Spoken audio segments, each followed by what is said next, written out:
तो main 2 points यही हैं जो भी लास्ट क्लास में थे ऑब्लिक कोलिजन में, कि जिस भी सरफेस से कोलाइड करोगे, चाहे आप हॉरिजॉन्टल सरफेस से कोलाइड करो, चाहे आप किसी इंक्लाइंड सरफेस से कोलाइड करो, चाहे आप एक वर्टिकल सरफेस से कोलाइड करो, सरफेस कैसा भी होगा, अगर सरफेस से कोलाइड करते हैं तो जो कोलाइडिंग ऑब्जेक्ट है उसकी वेलोसिटी को रिजॉल्व करते हैं, एक कंपोनेंट सरफेस के पैरेलल डायरेक्शन में और एक कंपोनेंट सरफेस के परपेंडिकुलर डायरेक्शन में।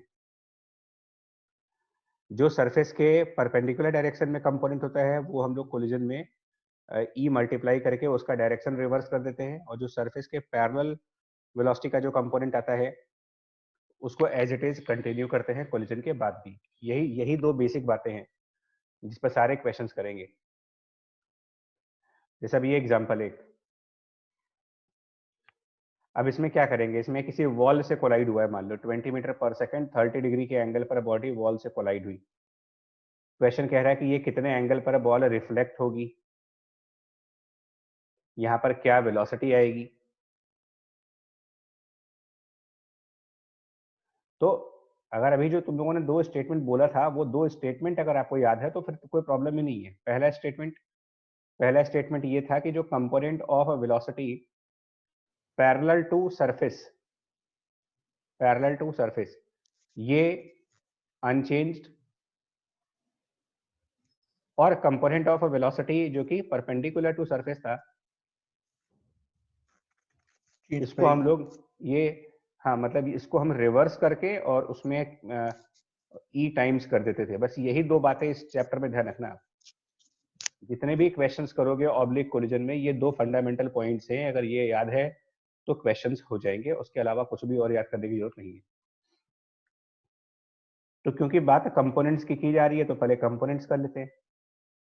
तो जो इनिशियल 20 है उसके कंपोनेंट्स करेंगे दो डायरेक्शंस में, एक इस वॉल के परपेंडिकुलर और एक इस वॉल के पैरेलल।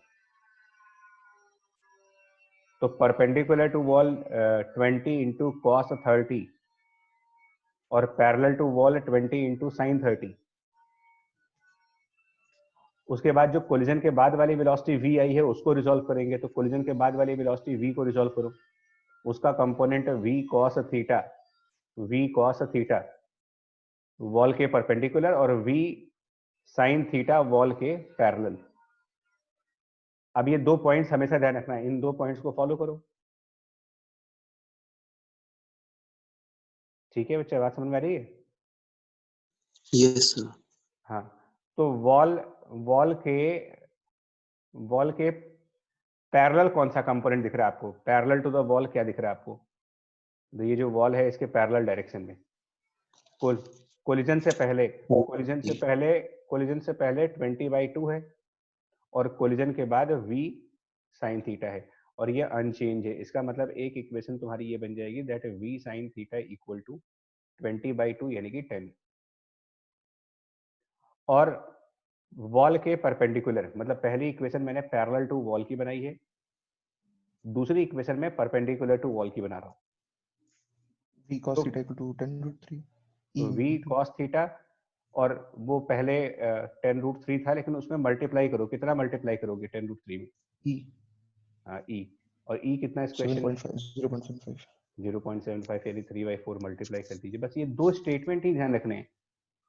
किसी भी लेक्चर में जानते हो आप लोग लेक्चर में ना 10 न्यूमेरिकल करते हैं तो तुम लोग को लगता है कि 10 न्यूमेरिकल मतलब 10 कंसेप्ट। नहीं भाई, उसका जो जूस होता है, मतलब एक तरीके से कह सकते हो कि समरी 2 ही लाइनों की होती है। ये 2 लाइनें ही इस न्यूमेरिकल के लिए मोर देन एनफ है। अब इसके आगे मैथ है, अब इसके आगे इसमें से v और थीटा निकालेंगे कैसे? तो वो मैथमेटिकल पार्ट हो गया, मतलब ये आपका फिजिक्स का पार्ट ओवर हो गया। अब इसके आगे जो भी करना है वो मैथ है। हाँ, वो आपका अपना स्किल है, ये इसके लिए क्वेश्चन प्रैक्टिस करवाई जाती है। भाई आप मेरे ख्याल से अगर आप देखो तो एक तरीका तो ये हो सकता है कि इक्वेशन 1 डिवाइडेड बाय इक्वेशन 2 कर दें अगर, तो v कैंसिल होकर के tan थीटा की वैल्यू मिल जाएगी तुम्हें। मेरे ख्याल से वो 4/3√3 आ जाएगा। साइंटिफिक कैलकुलेटर यूज कर लेना। और दूसरा ये है कि दोनों इक्वेशन का स्क्वायर करके ऐड कर दो, स्क्वायरिंग एंड एडिंग।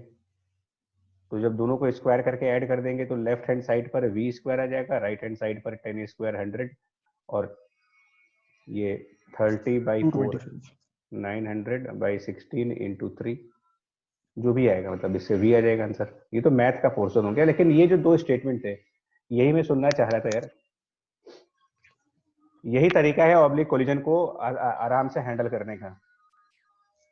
अच्छा, अब एक और चीज, इस क्वेश्चन में मैं एक लाइन और ऐड कर देता हूं।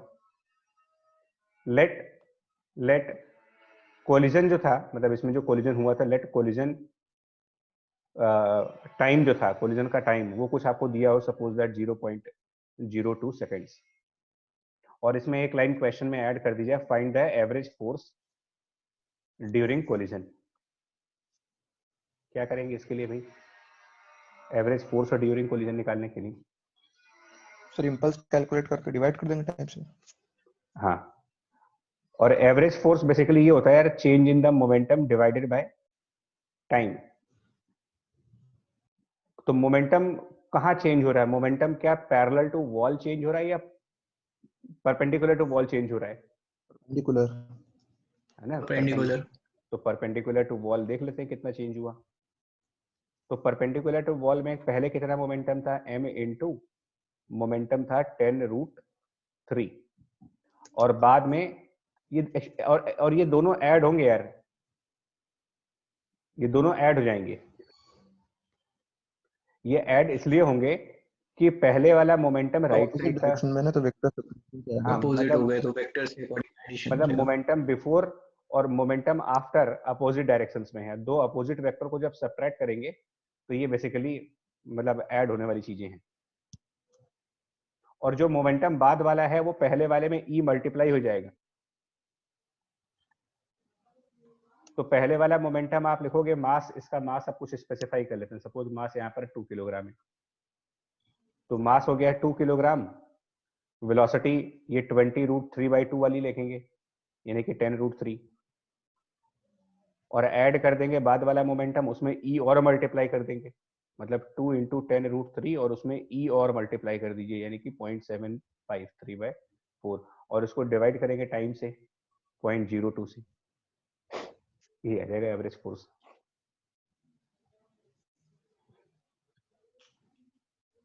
अब ध्यान रखना यार, अगले क्वेश्चंस में ये स्टेटमेंट ध्यान रखिएगा, parallel to surface unchanged, perpendicular to surface e times, बस इसको ध्यान रखो। चलो अगला क्वेश्चन दिखाते हैं, ये बड़ा अच्छा क्वेश्चन है।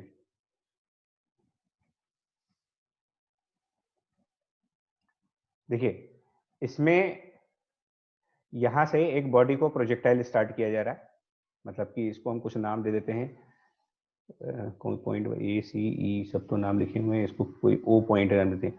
पॉइंट ओ से स्टार्ट हुआ है प्रोजेक्टाइल, पॉइंट ओ से,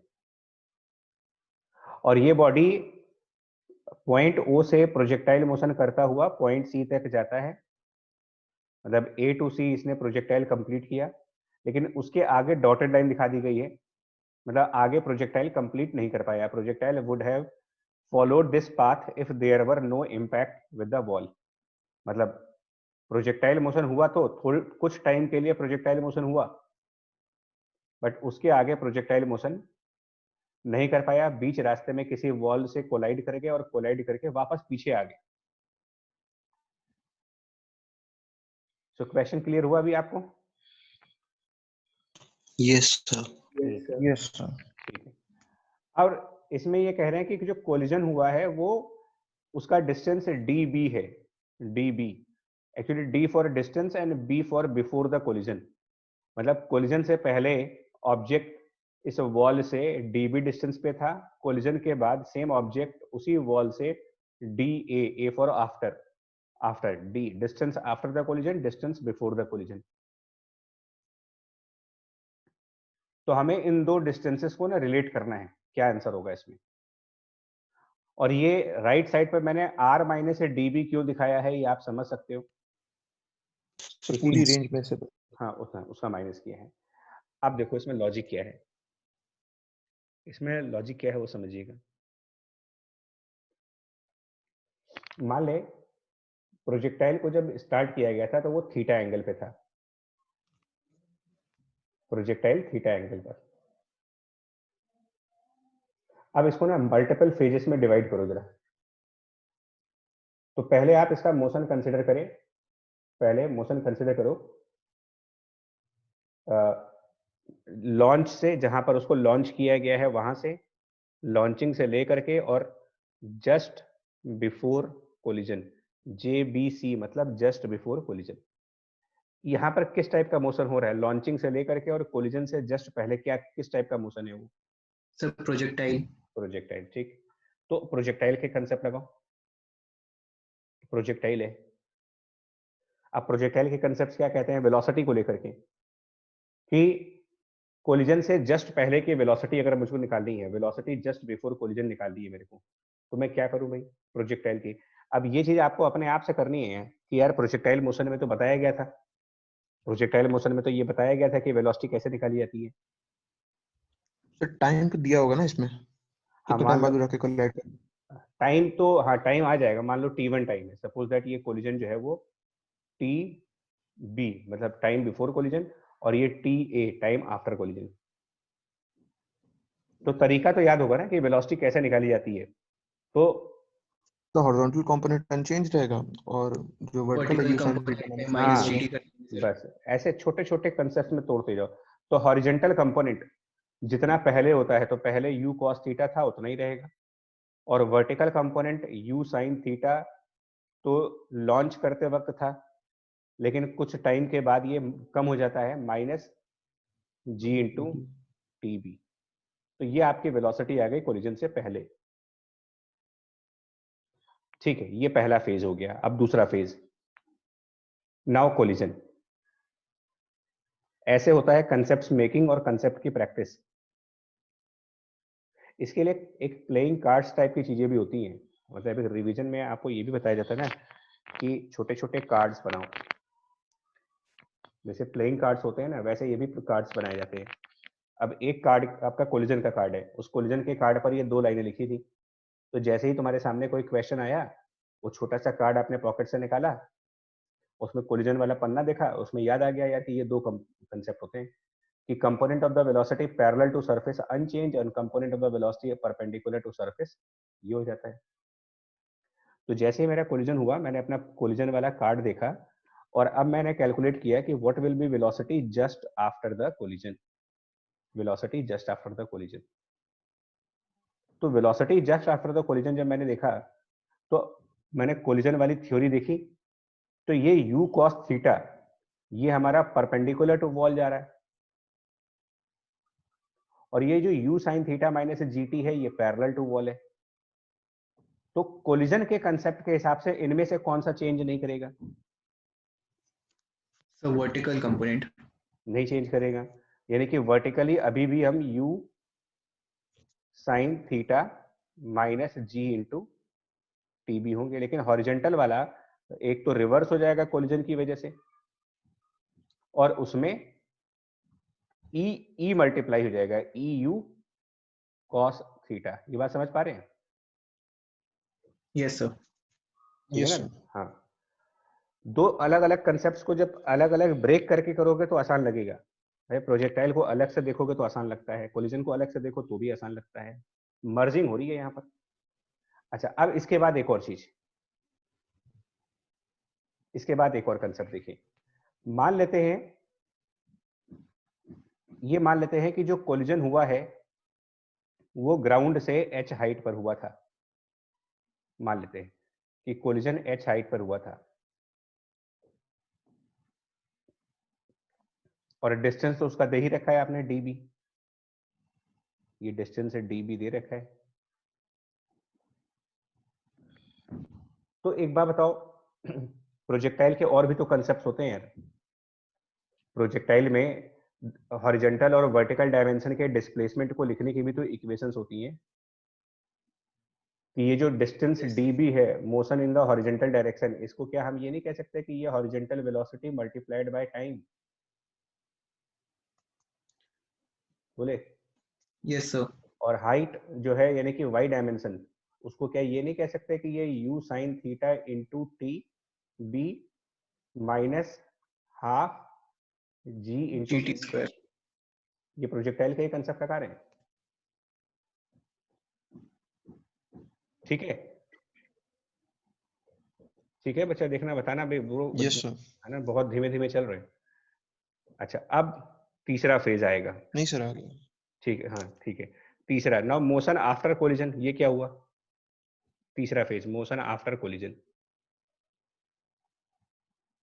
तो मोशन आफ्टर कोलिजन भी तो प्रोजेक्टाइल है। Yes sir. हाँ, उस प्रोजेक्टाइल मोशन में, कोलिजन के बाद जो प्रोजेक्टाइल मोशन हो रहा है उसमें horizontal velocity eu cos theta है, मोशन की vertical velocity u sin theta minus G into TB है, और इस प्रोजेक्टाइल मोशन में बॉडी कितना डिस्टेंस नीचे आ रही है और कितना डिस्टेंस हॉरिजॉन्टल चल रही है, मतलब हॉरिजॉन्टल वर्टिकल डिस्प्लेसमेंट। तो क्या ये वापस h डिस्टेंस नीचे नहीं आएगी? अगर h हाइट से कोलाइड हुआ था तो नीचे भी तो h आओगे। और लेफ्ट साइड हम yes D sir. D A distance cover कर रहे हैं। तो अब हम इक्वेशंस क्या बनाएंगे? हम क्या इक्वेशंस बनाएंगे यहाँ पर? x equal to x naught वाली। वो भी कर सकते हैं, या वैसे भी कि इसका जो हॉरिजॉन्टल डिस्टेंस है डी ए, हॉरिजॉन्टल डिस्टेंस है डी ए इक्वल टू क्या लिखें उसको? EU cos theta into T. T after हो जाएगा. हाँ बच्चा ध्यान से देखो ना, बिल्कुल ये तो देखिए, अब आप इसका हॉरिजॉन्टल डिस्टेंस लिखो ना, horizontal distance D A equal to इसकी horizontal u cos velocity u cos theta into time जो कोलिजन के बाद लगा। ठीक, थर्ड इक्वेशन। और h डिस्टेंस जब नीचे की तरफ आए तो माइनस एच, और प्रोजेक्टाइल जब स्टार्ट हुआ था तो हमारी वेलोसिटी अब ये थी u sin theta minus G T B, तो u sin theta minus G into T B, इतनी मेरी वर्टिकल वेलोसिटी थी इंटू टाइम टी बी और minus half G T square. ये हो गई हमारी चौथी इक्वेशन।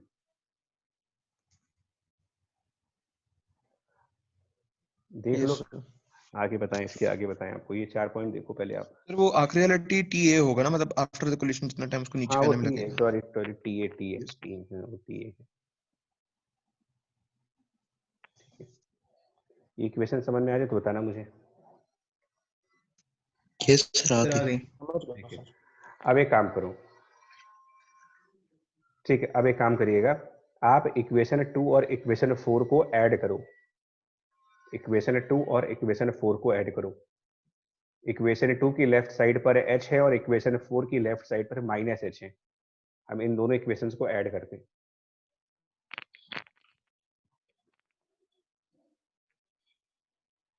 ठीक है, मैं पेज चेंज करूंगा यार अब, है ना, तो आप इक्वेशन देख लो। अब हम इसको पेज को चेंज करने जा रहे हैं।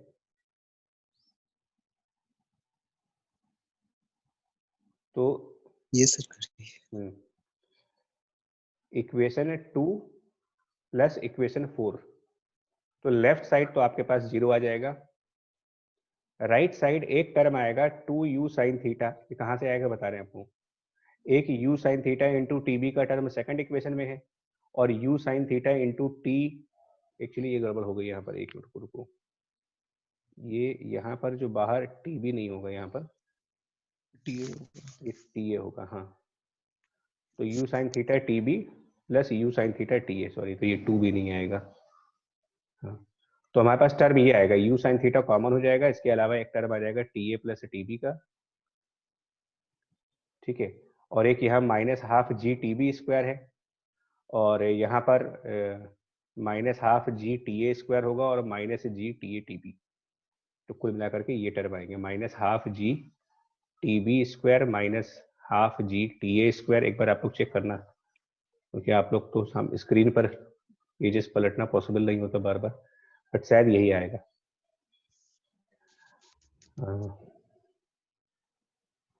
है ना, चल यस सर। ठीक है। अब देखो u sin last theta time यही आएगा बच्चा, आप अपना देखो लिख करके, कॉपी पे अगर नोट करो। अपना पेन पेपर यूज करते रहो तभी समझ में आएगा। ये इसको इधर ले गए, हाफ जी कॉमन लिया और ये T A plus T B का होल स्क्वायर बन जाएगा। एक बार और वेरीफाई कर लो। हाँ सर हो जाएगा। Yes sir. तो एक T A plus T B को कैंसिल करके, और यहाँ से एक कंसेप्ट आपको ये आ रहा है कि T of A plus T of B is equal to 2u sine theta divided by जी।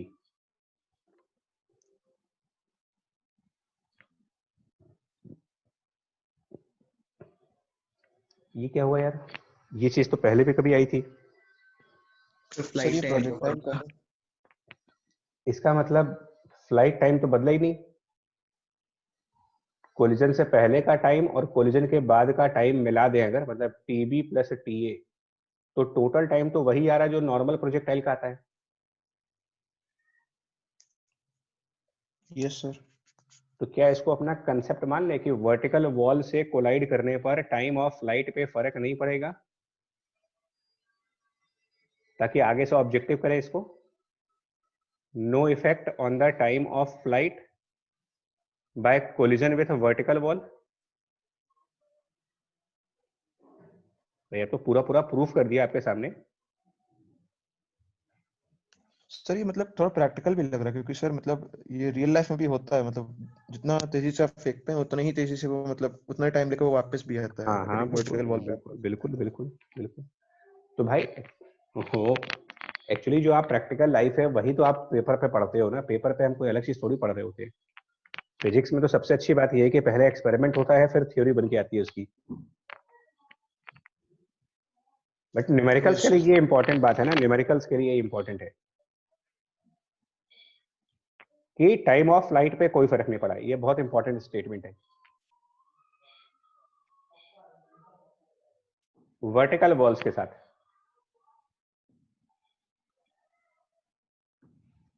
ठीक है। और दूसरा देखो, इक्वेशन 1 और इक्वेशन 3, इक्वेशन 1 और इक्वेशन 3 को हम डिवाइड करने जा रहे हैं। मतलब इक्वेशन 3 डिवाइडेड बाय इक्वेशन 1। तो आप इक्वेशन देख लो यहाँ पर, इक्वेशन नंबर 3 डिवाइड करेंगे उसको इक्वेशन नंबर 1 से।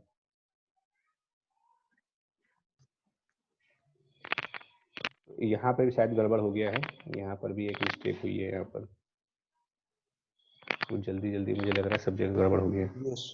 हाँ, तो जब डिवाइड करेंगे तो ये आएगा, देखो आपका एक इक्वेशन 3 डिवाइडेड बाय इक्वेशन 1। तो हमारे पास एक रिजल्ट ये आ जाएगा that distance after the collision upon distance before the collision will be e times time after the collision divided by time before the collision.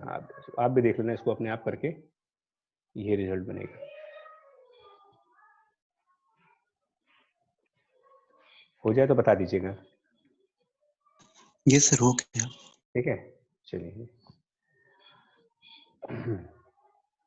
अब एक और बात समझो।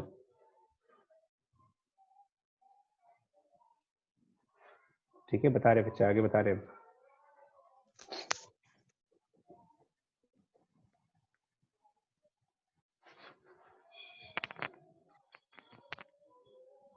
ठीक है जी, बताया अब। अच्छा, एक पहले क्वेश्चन करा दें आपको। देखो पहले एक क्वेश्चन कर लो, इसमें फिर बताएं। इसके ऊपर क्वेश्चन भी है, सिमिलर क्वेश्चन। देखो, ball is thrown from a point at a distance of 15 metre from a smooth wall and after striking against the wall it returns to the point of projection. Coefficient of restitution half है, angle of projection 45 है। तो velocity of projection और time बताना है।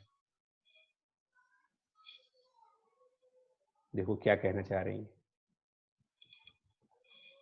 Question. क्या कहना चाह रहा है कि भाई एक वॉल है, हम लोगों ने एक बॉडी को किसी डी डिस्टेंस से थ्रो किया, किसी वेलोसिटी u पर और किसी एंगल 45 डिग्री पर।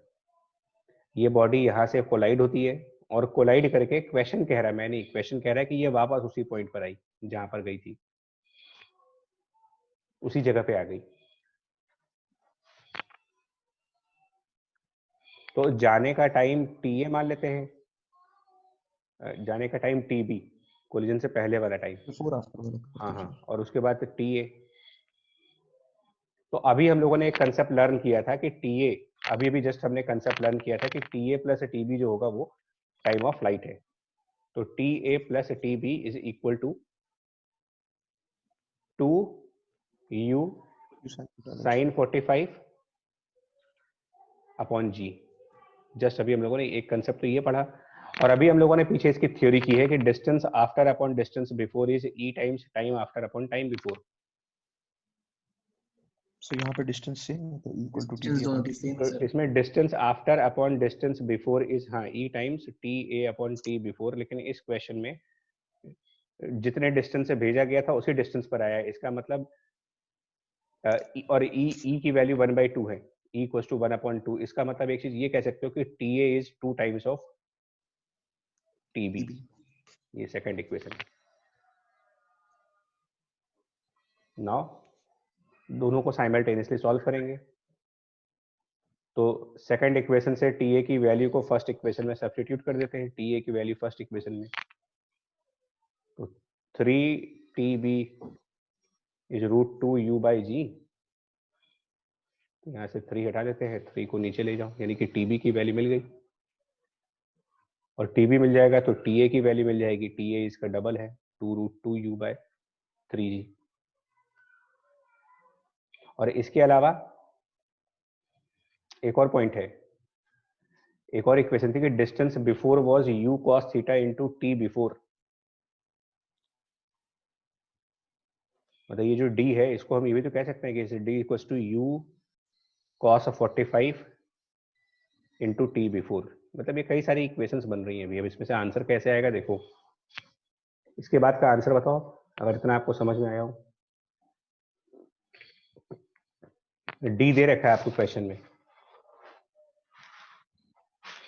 D की वैल्यू 15 दे रखी है, TB की वैल्यू पता है √2U/3G, cos 45 1/√2। तो क्या ये U नहीं निकाल पाओगे अब? Yes sir. बोलो कितना आएगा, ऑप्शन बताओ इसमें से कौन सा है।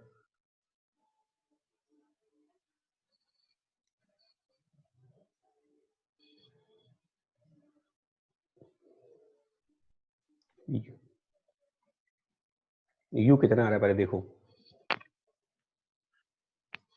सर U तो 15√2 आ रहा है। सर 15√2 आ रहा है। Yes, sir. 15√2 है. तो A और D तो हटा दो पहले, इसका मतलब B और D बचे, कोई इनमें से आंसर है। अब जब U आ गया आपका ना, आप बता रहे हो कि U की वैल्यू 15√2 आ रही है, तो फिर हम TA भी निकाल सकते हैं और TB भी निकाल सकते हैं, क्योंकि जब U पता है तो TA भी आ जाएगा, TB भी आ जाएगा। सर पूछा TA गया है ना? नहीं, टाइम ऑफ फ्लाइट मतलब TA प्लस TB पूछा है। सर 3 सेकंड आ रही है इसी ऑप्शन। मतलब पहली इक्वेशन भी यूज कर सकते हो ना। हाँ, TA प्लस TB तो निकालना है, तो फर्स्ट इक्वेशन देख लो ना। TA प्लस सीधा सीधा U की वैल्यू ले आओ यहाँ पर 15√2, 3 सेकंड आ जाएगा। Yes, sir. 3 आ रहा है. सी ऑप्शन फाइनल हो गया।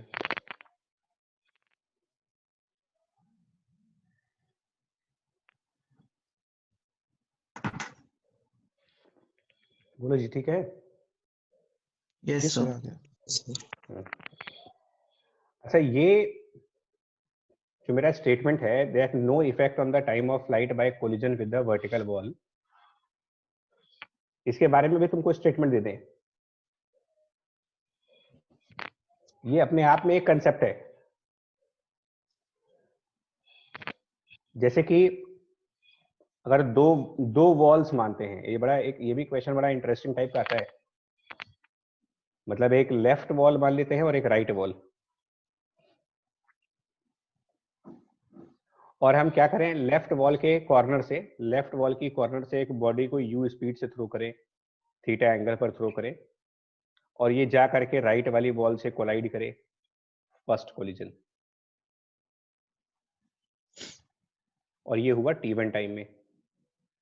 फिर यहां से कोलाइड करके वो लेफ्ट वॉल पे आ गई, सेकंड कोलिजन। ठीक, इसमें लगा टाइम T2। फिर यहां से राइट वॉल पे चली गई, थर्ड कोलिजन, मान लिया T3 टाइम,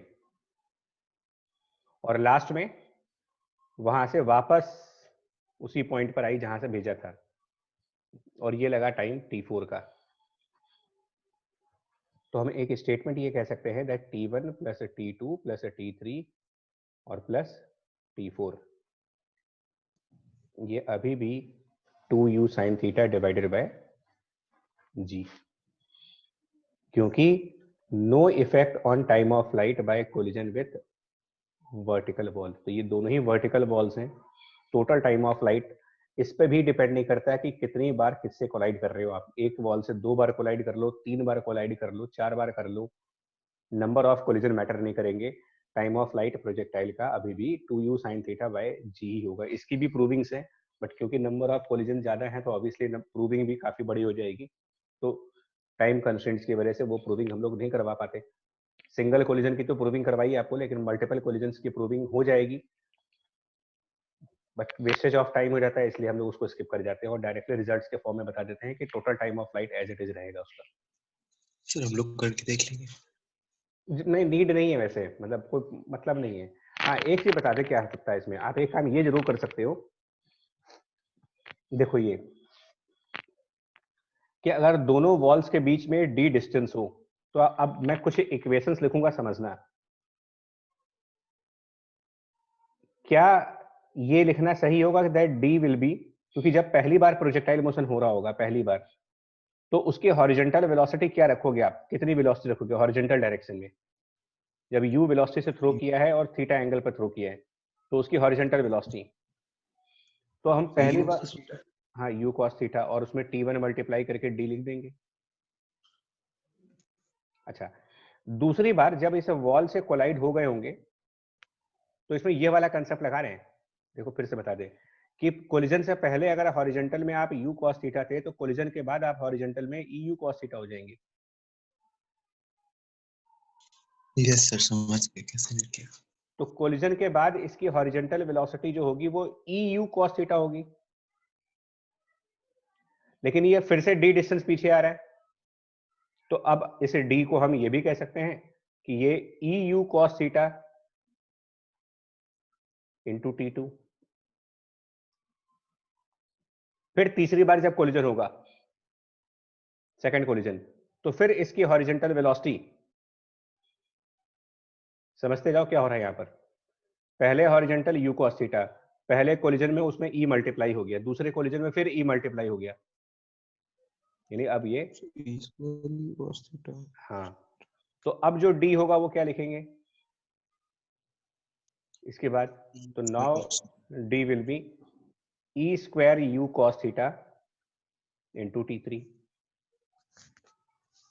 अब अगले कोलिजन में, चौथे वाले कोलिजन में, सॉरी थर्ड कोलिजन में, फिर ये बदल गया, फिर इसकी हॉरिजॉन्टल वेलोसिटी बदल गई। अब ये e cube u cos theta होगा, और ये फिर d डिस्टेंस पीछे आया है, तो अब d लिखेंगे e cube u cos theta into T4। ये बातें समझ में आ रही हैं? देखो यस यस सर। चार इक्वेशन, बाकी सभी लोग देखें। सर ये ऑब्लिक कोलिजन के बाउंसिंग वाली जैसा है काफी हद तक, वैसा ही है सब। डिस्टेंस और रेंज मतलब ई से मतलब कम होते जाते हैं, ई मल्टीप्लाई होता जाता बिल्कुल है। बिल्कुल वैसे ही चल रहा है।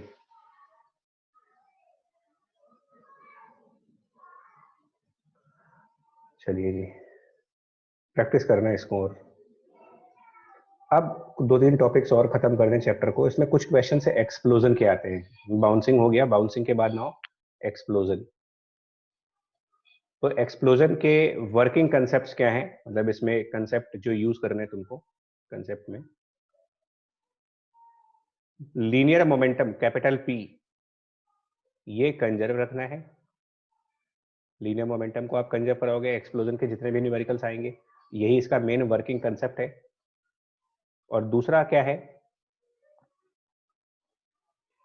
जो एनर्जी रिलीज होती है कोलिजन में, एक्सप्लोजन में, क्योंकि एनर्जी रिलीज कैसे होती है, क्योंकि एक्सप्लोजन हमेशा एक केमिकल रिएक्शन है ये, बारूद है, एक्सप्लोजिव मटेरियल्स है, ठीक है जी। तो एक्सप्लोजन में जितने भी केमिकल्स यूज किए जाते हैं वो अपने क्या करते हैं, अपनी केमिकल एनर्जी को ट्रांसफॉर्म कर देते हैं काइनेटिक एनर्जी में। तो एनर्जी इज कन्वर्टेड, ये कह सकते हो कि एक्सप्लोजन में energy is converted from chemical to kinetic.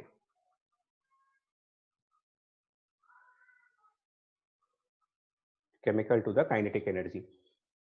और ये जो कन्वर्जन है इसी को कभी कभी रिलीज्ड एनर्जी का भी नाम क्वेश्चन में दिया जाता है तुम्हें। कभी कभी क्वेश्चन में ये काम नाम दिया जाता है रिलीज्ड एनर्जी। तो इन्हीं बातों को समझाने के लिए मैंने ये एग्जांपल लिया है। जैसे इस क्वेश्चन में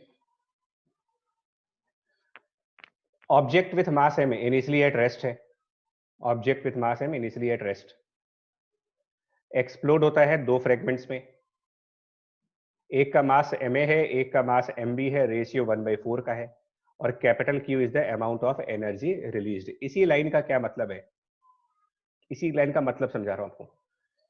जहां पर ये लिखा हो कि एक एनर्जी रिलीज हुई है, जिसको केमिस्ट्री में इसको आप ऐसे भी समझ, अगर आपने केमिकल रिएक्शंस का चैप्टर पढ़ा हो कोई, मतलब पता नहीं अभी सिलेबस में आया कि नहीं आया केमिस्ट्री में, जहाँ रिएक्शंस बताई जाती हैं, तो वहाँ टाइप ऑफ रिएक्शन दो दिखाई जाती है तुमको, एक एंडोथर्मिक रिएक्शन और एक एक्सोथर्मिक रिएक्शन। अब पढ़ लिया इसके बारे में? सर 10 में पता है। हाँ। ये तो सर काफी क्या- पहले से था ये वाला अच्छा, कॉन्सेप्ट। अच्छी बात है, अच्छी बात है। क्या डिफरेंस होता है इनमें? सर एक्सोथर्मिक सर में एनर्जी रिलीज और एब्जॉर्ब का होता में है। रिलीज होती है। हाँ बिल्कुल बिल्कुल। तो अब समझो एक्सप्लोजन कौन सा रिएक्शन है फिर, अगर इसमें एनर्जी रिलीज हो रही है? Sir exothermic. एक्सोथर्मिक। एंडोथर्मिक। लेकिन फिजिक्स कहता है कि यार एनर्जी जो होती है कभी क्रिएट नहीं होती और एनर्जी कभी डिस्ट्रॉय नहीं हो सकती। तो अगर किसी रिएक्शन से एनर्जी बाहर आई है तो वो एनर्जी उस रिएक्शन में क्रिएट नहीं हुई होगी, किसी तो और फॉर्म, कन्वर्जन। हाँ कोई और, ट्रांसफॉर्मेशन। मतलब एक फॉर्म की एनर्जी दूसरे फॉर्म की एनर्जी में कन्वर्ट कर सकते हो आप, लेकिन एनर्जी को पैदा नहीं कर सकते, क्रिएट नहीं कर सकते किसी भी रिएक्शन में। वो चाहे न्यूक्लियर रिएक्शन हो, चाहे वो केमिकल रिएक्शन हो, चाहे वो फिजिक्स की कोई रिएक्शन हो, एनर्जी आप प्रोड्यूस नहीं कर सकते, फॉर्म बदल सकते हो। तो ये जो Q amount of energy release है, तो इसका ये मतलब नहीं है कि इतनी एनर्जी क्रिएट की गई है, नहीं। इसका मतलब केमिकल एनर्जी को काइनेटिक एनर्जी में कन्वर्ट किया गया है और कैपिटल क्यू उस कन्वर्टेड एनर्जी की वैल्यू है। आगे क्या करेंगे देखो। तो एम मास का ऑब्जेक्ट रेस्ट पे है कोलिजन से पहले, एक्सप्लोजन से पहले। तो before explosion mass am rest पे, यानी कितना मोमेंटम लिखोगे भाई? 0। ठीक। तो इसका मतलब मोमेंटम बीई मतलब बिफोर एक्सप्लोजन इज 0। एक्सप्लोजन के बाद वो क्या कह रहे हैं कि दो फ्रेगमेंट्स बने, 1 और 4 के रेशियो में है, वो 1/4 का रेशियो बन रहा उनके मासेस का। तो यहाँ रेशियो प्रपोर्शन लगाओगे तो तुमको ये समझ में आ जाएगा कि एक फ्रेगमेंट m/5 मास का निकलेगा और एक फ्रेगमेंट 4m/5 मास का होगा। ये आप मैथमेटिक्स लगा लो अपने आप, ठीक है ना, कि अगर टोटल मास m है और 1/4 के रेशियो में डिवाइड करोगे उसको, तो एक 1/5 आ जाएगा, एक 4/5 आ जाएगा। ये बात समझ में आ गई यस सर। है ना, ए और बी। अब देखिए, हमको मोमेंटम कंजर्व रखना है, मोमेंटम की वैल्यू 0 है। तो इसका मतलब एक्सप्लोजन के बाद, एक्सप्लोजन के बाद आफ्टर एक्सप्लोजन अगर आपसे कहा जाए तो कंजर्वेशन के हिसाब से ये तो मुझे पता है, पहले से पता है कि momentum after the explosion should be equal to momentum before the explosion, and now it should be 0. और momentum after explosion is actually momentum of fragment A plus momentum of fragment B. इन दोनों का summation 0 आना चाहिए। इसका मतलब momentum of fragment A should be minus times momentum of fragment. अब ये minus का क्या मतलब है? दो वेक्टर के साथ जब माइनस साइन लगता है तो इसका क्या मतलब है? सर अपोजिट दोनों डायरेक्शन में भी ट्रैवल करने लगे। अपोजिट डायरेक्शन में। पटे इसका मतलब, हाँ, इसका मतलब एक्सप्लोड करने के बाद ए अगर किसी डायरेक्शन में चलेगा, ए अगर किसी भी डायरेक्शन में चलेगा, तो बी एग्जैक्टली उसके अपोजिट डायरेक्शन में चलेगा। माइनस का ये मतलब है कि ए और बी एक्सप्लोजन के बाद, ए और बी एक्सप्लोजन के बाद एग्जैक्टली एक दूसरे के अपोजिट जाएंगे।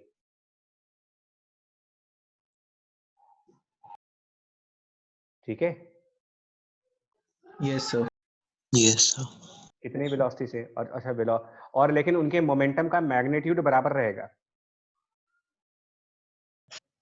मोमेंटम का मैग्नीट्यूड बराबर होगा। तो पहले तो फर्स्ट और सेकंड में से कौन सा ऑप्शन सही है?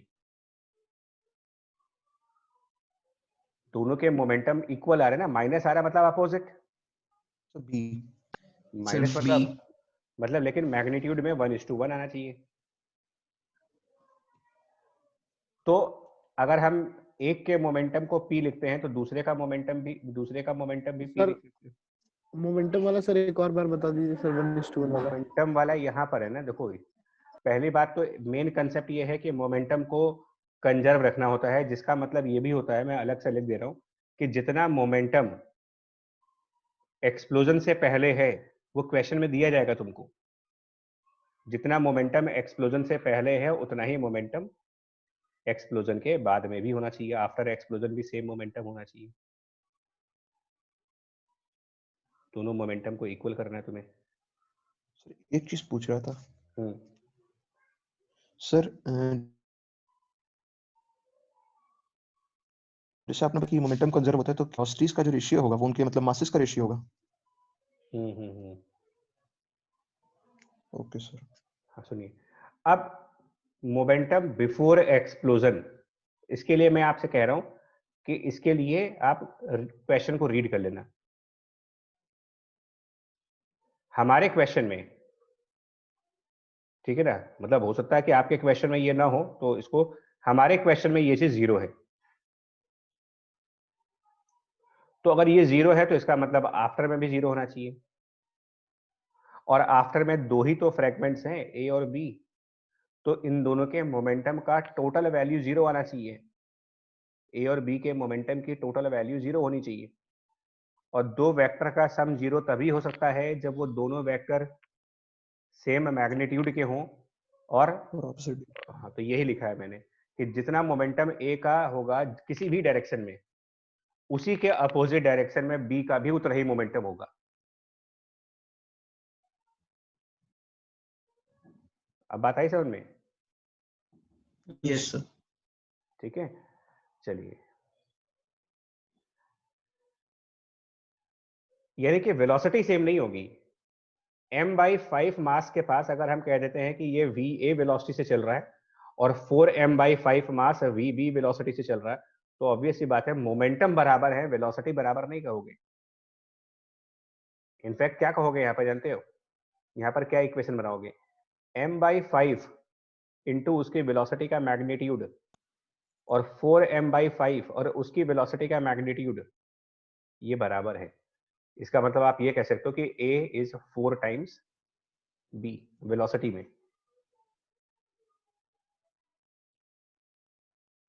And half into m/5 into va² plus half 4m/5 into vb²। ये किसके बराबर होगा यार? काइनेटिक एनर्जी आई कहां से है? Sir Q Q. के बाद हाँ, ये q के बराबर।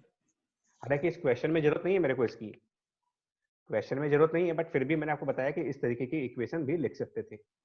हाँ सर, अभी पता चली गया कि उसकी वेलोसिटी एक ही ज्यादा होगी तो उसकी काइनेटिक एनर्जी भी ज्यादा होगी। हाँ, नहीं, इसमें ये जो आंसर देना है इसके लिए तो अलग कंसेप्ट है। देखो इसके लिए कंसेप्ट ये है कि जो काइनेटिक एनर्जी का रेशियो निकालना है ना आपको, तो kinetic energy of A plus kinetic energy of B, इसके लिए तो अलग कंसेप्ट है। दोनों का टोटल तो क्यू है, और kinetic energy of A upon kinetic energy of B. यहां पर ऑब्जेक्टिव क्वेश्चन करने का तरीका अलग होता है। देखिए यहाँ पर हम एक कंसेप्ट वो लगाते हैं कि काइनेटिक एनर्जी की जो वैल्यू होती है वो p² divided by 2 times of mass होता है, p² by 2 times of mass of A, और ये हो जाएगा p² divided by 2 times of mass of B.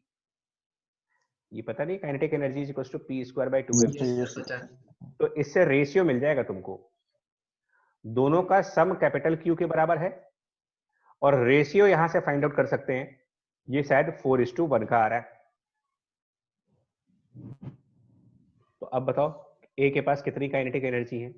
Mathematics है ये सब, दोनों के टोटल काइनेटिक एनर्जी की वैल्यू Q है, और जब रेशियो निकालते हैं तो ए वाली काइनेटिक एनर्जी और बी वाले काइनेटिक एनर्जी में 4 और 1 का रेशियो बन रहा है, 4 और 1 का। तो क्या थर्ड ऑप्शन सही नहीं है? Yes sir, third Yes, option sir. तो फोर्थ सर वो भी सही है। तो वो भी ठीक है। सो वो भी सही।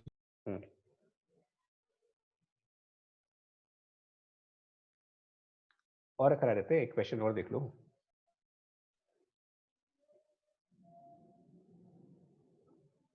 अब इस क्वेश्चन को पढ़ना ध्यान से और अच्छी तरीके से करना, मतलब लॉजिक जो है बिल्कुल क्लियर कर रहे हैं। तो इसमें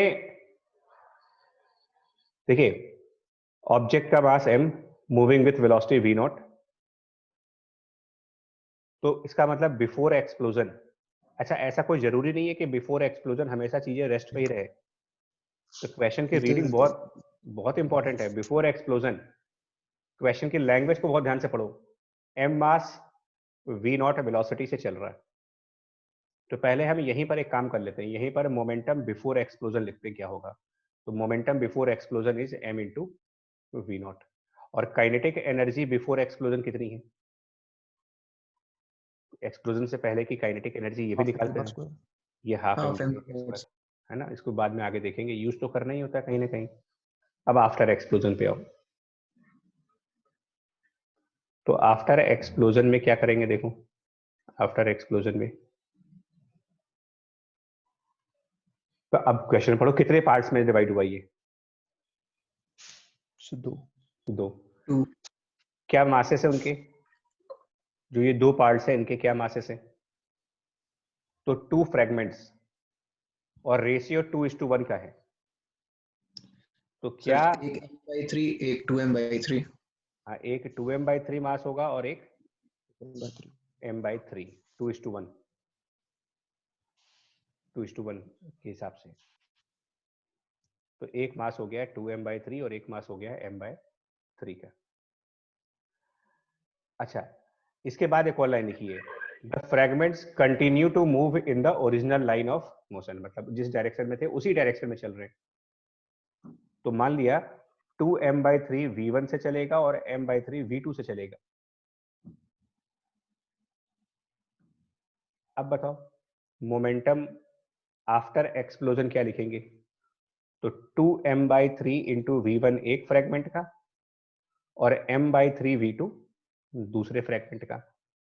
काइनेटिक एनर्जी आफ्टर एक्सप्लोजन लिखें तो एक्सप्लोजन के बाद की काइनेटिक एनर्जी, तो half 2m/3 v1 square plus half m/3 v2 square. मैं इसलिए बता रहा हूं कि कुछ लोग क्या करते हैं ना, कुछ स्टूडेंट्स क्या करते हैं, रैंडम तरीके से कर रहे होते हैं, वो काइनेटिक एनर्जी को कंजर्व करा देते हैं, जबकि एक्सप्लोजन में काइनेटिक एनर्जी हमेशा इंक्रीज करेगी, कभी भी कंजर्व नहीं हो सकती। वो एक्सोथर्मिक रिएक्शन है, एनर्जी रिलीज हो रही है इसके अंदर, तो एनर्जी कंजर्व कैसे कराओगे? यस हाँ, तो ये हमेशा बताइए दोनों फ्रैगमेंट्स सेम डायरेक्शन में चल रहे हैं? लिखा है क्वेश्चन में।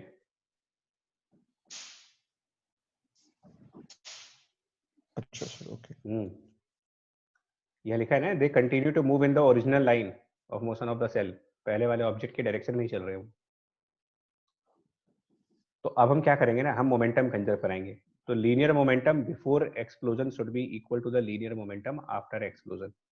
इससे हमारी क्या इक्वेशन बनेगी? m into v0 equal to 2m/3 v1 plus m/3 v2। ये हमारी फर्स्ट इक्वेशन बनी। और मैं फिर बोल रहा हूँ, काइनेटिक एनर्जी कभी भी ध्यान रखिएगा, मैं फिर से बोल रहा हूँ, kinetic energy after explosion should B kinetic energy before explosion और प्लस समथिंग बाद में हमेशा ज्यादा एनर्जी होगी, क्योंकि एक्सप्लोजन में केमिकल एनर्जी काइनेटिक में कन्वर्ट हो चुकी है।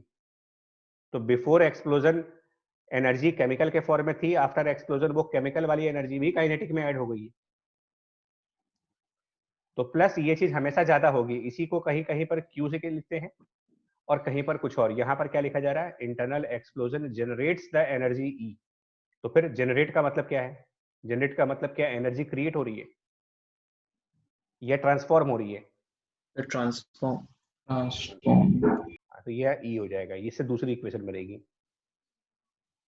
तो आफ्टर एक्सप्लोजन का मतलब half into 2m/3 into v1 square plus half m/3 v2 square equal to collision से एक्सप्लोजन से पहले half m v0 square and plus capital E। ये हमारी सेकंड इक्वेशन। अब हमको निकालना क्या है, ऑप्शंस के हिसाब से just after the explosion the velocity of lighter fragment heavier fragment. मतलब एक तरीके से आपको ये v1 पूछा गया है और v2 पूछा गया है। अब आती है मैथ, कैसे निकालेंगे। यहाँ से मैथ स्टार्ट हो गई, v1 v2 निकालो कैसे। सर मोमेंटम कंजर्व तो हो तो गया ना, करवा तो दिया, इक्वेशन तो बनाई दी हाँ आपकी, सर इक्वेशन तो बन चुकी है। इसके बाद अब सॉल्विंग बचा।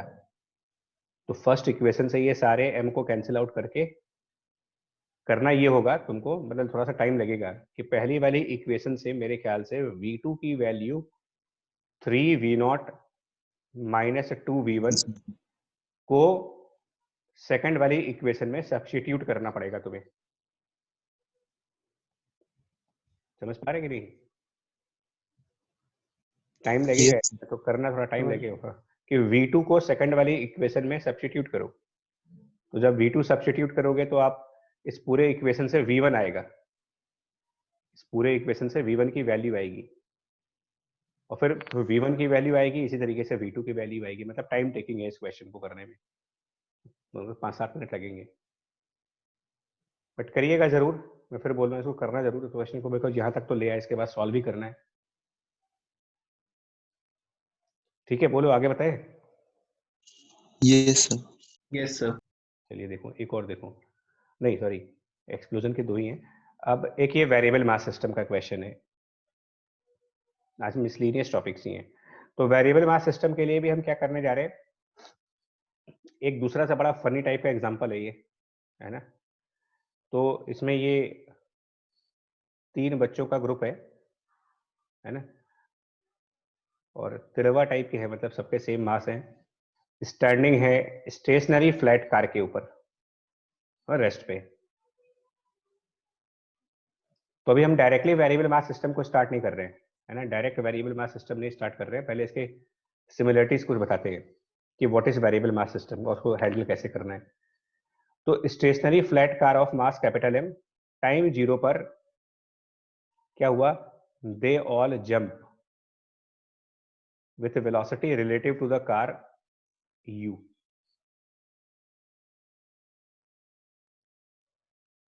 मतलब ये जो वेलोसिटी है relative to the car they रखी है, वेलोसिटी ऑफ u, और find the velocity of car as a result of jump.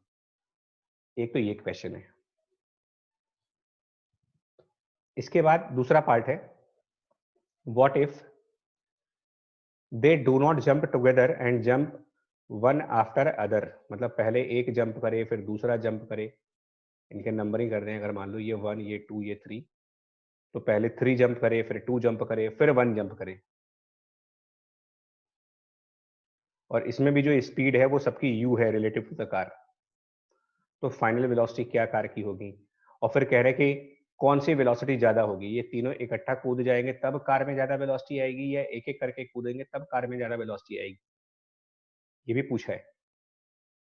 Is this velocity मोर और less than that obtained in the previous part. मतलब ये डिस्कशन बेस्ड क्वेश्चन है। Variable mass system को समझने के लिए एक डिस्कशन चाहिए, तो डिस्कशन वाला क्वेश्चन है। ये समझ आएगा तो वेरिएबल मास सिस्टम यानी कि रॉकेट प्रपल्सन समझ में आ जाएगा।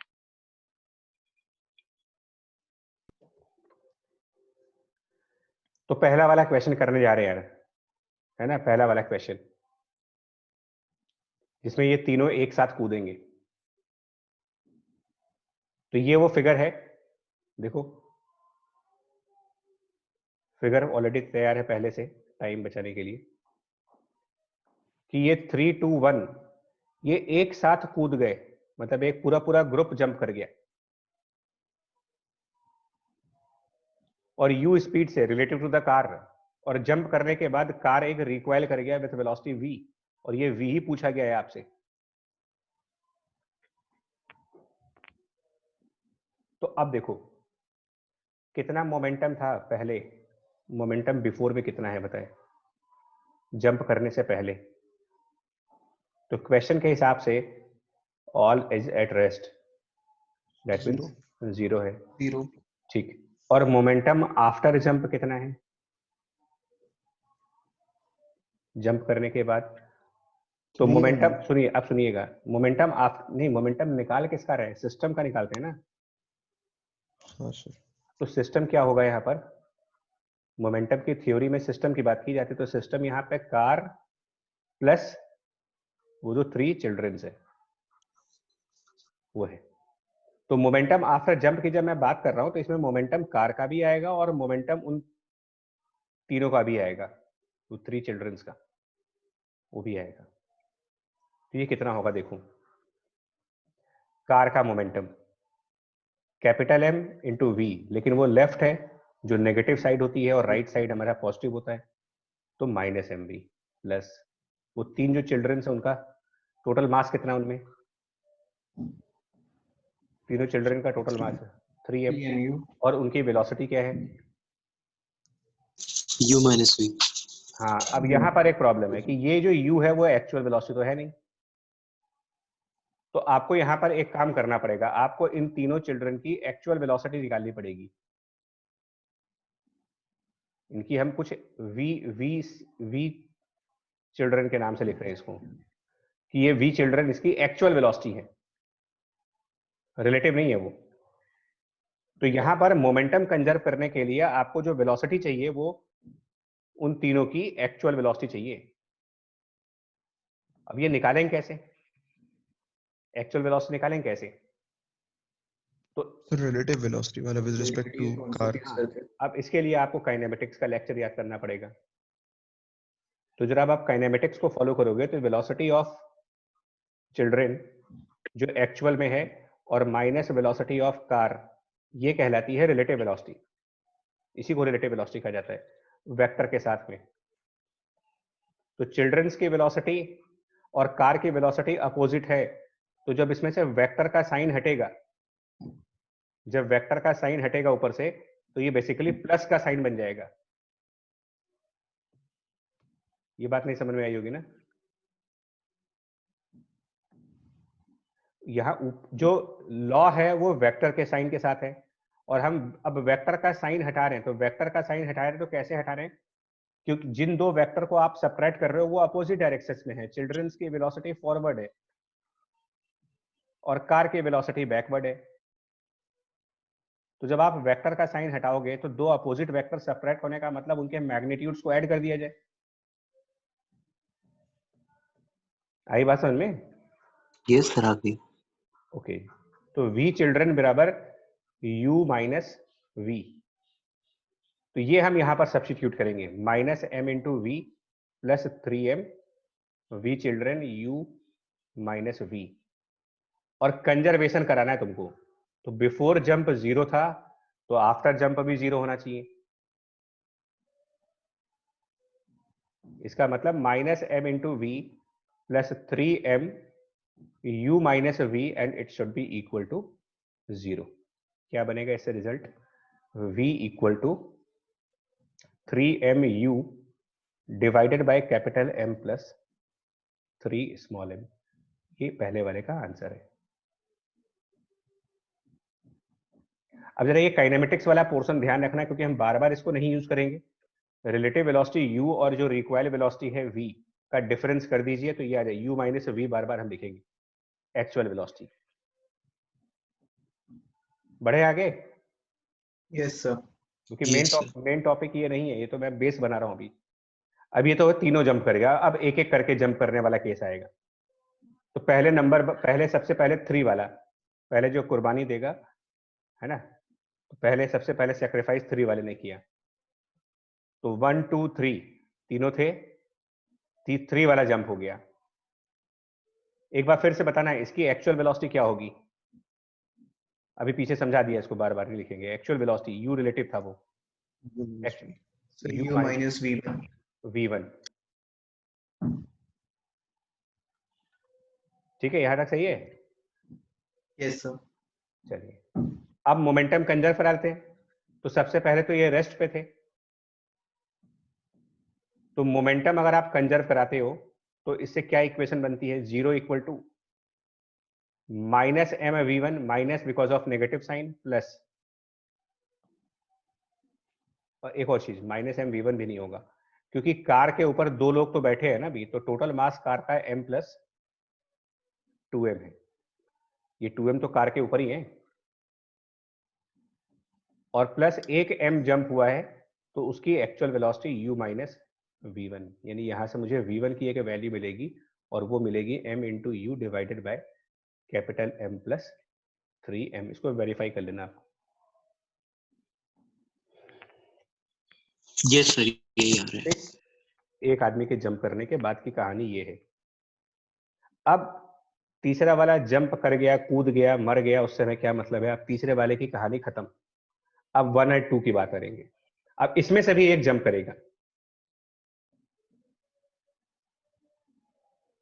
तो अब ये 1 और 2, अब ये 1 और 2 की वेलोसिटी हम लोगों ने अभी कैलकुलेट की थी, m u divided by capital M plus 3m।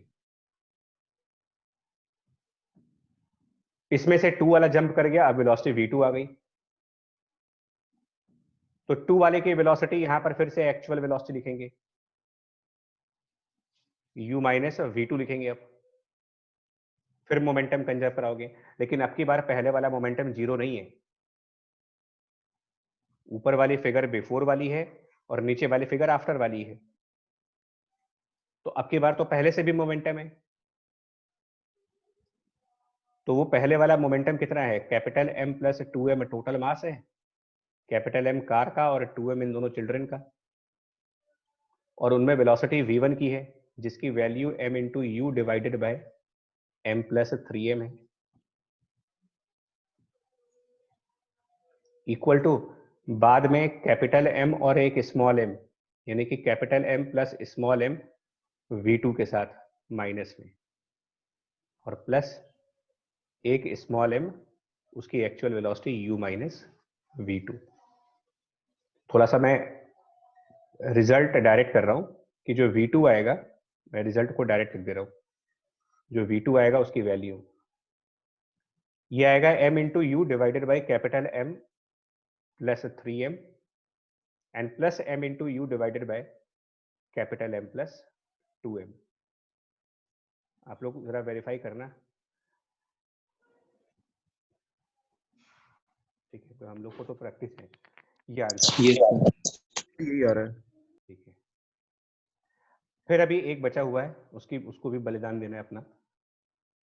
तो अब जो 1 था वो भी जंप कर गया, उसके पहले ये v2 की value m into you divided by capital M plus 3m previous page पे जो निकाली गई है, और m into you upon capital M plus 2m।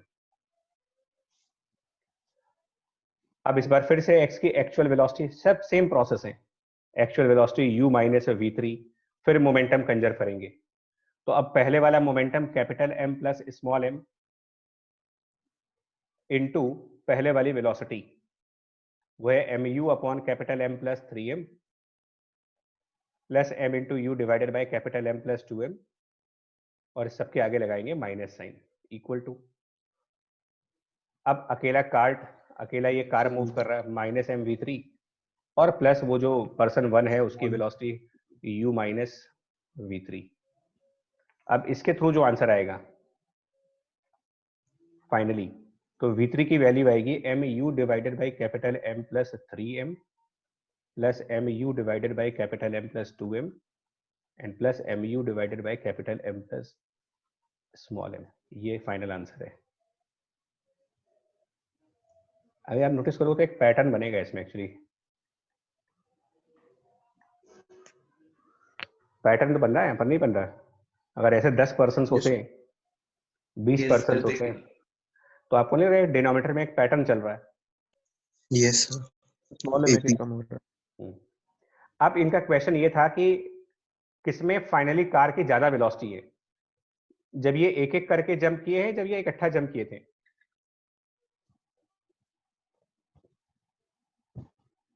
तो देखो, ये जो इकट्ठा जंप किए थे, मैं इस वेलोसिटी को ना जानबूझ करके इसका फॉर्मेट बदल देता हूं आपको समझाने के लिए। इसका फॉर्मेट मैं बदल करके ये कर रहा हूं, mu upon capital M plus 3m plus mu upon capital M plus 3m और plus mu upon capital M plus 3m। जानबूझ करके इस तरीके से लिख लेते हैं, आज सेम ही आंसर है, 3mu को स्प्लिट कर सकते हैं। अब इससे और अभी जो रिजल्ट है उसमें कंपैरिजन करो जरा। यहां जो रिजल्ट है, न्यूमरेटर है mu, से पहले रिजल्ट है। इसमें भी mu, हाँ, लेकिन इसमें डिनोमिनेटर फिक्स चल रहा है, m plus 3m, m plus 3m, m plus 3m। और नए वाले केस में डिनोमिनेटर छोटा होता जा रहा है, पहले m प्लस 3m था, फिर छोटा हो गया, फिर और छोटा हो गया, तो कौन सा ज्यादा हुआ? न्यूमरेटर फिक्स चल रहा है, डिनोमिनेटर कम होता चला जा रहा है। सर जब एक एक करके कूदेंगे तब ज्यादा स्पीड आएगी। हाँ, ये ज्यादा है, मोर देन जंपिंग टुगेदर।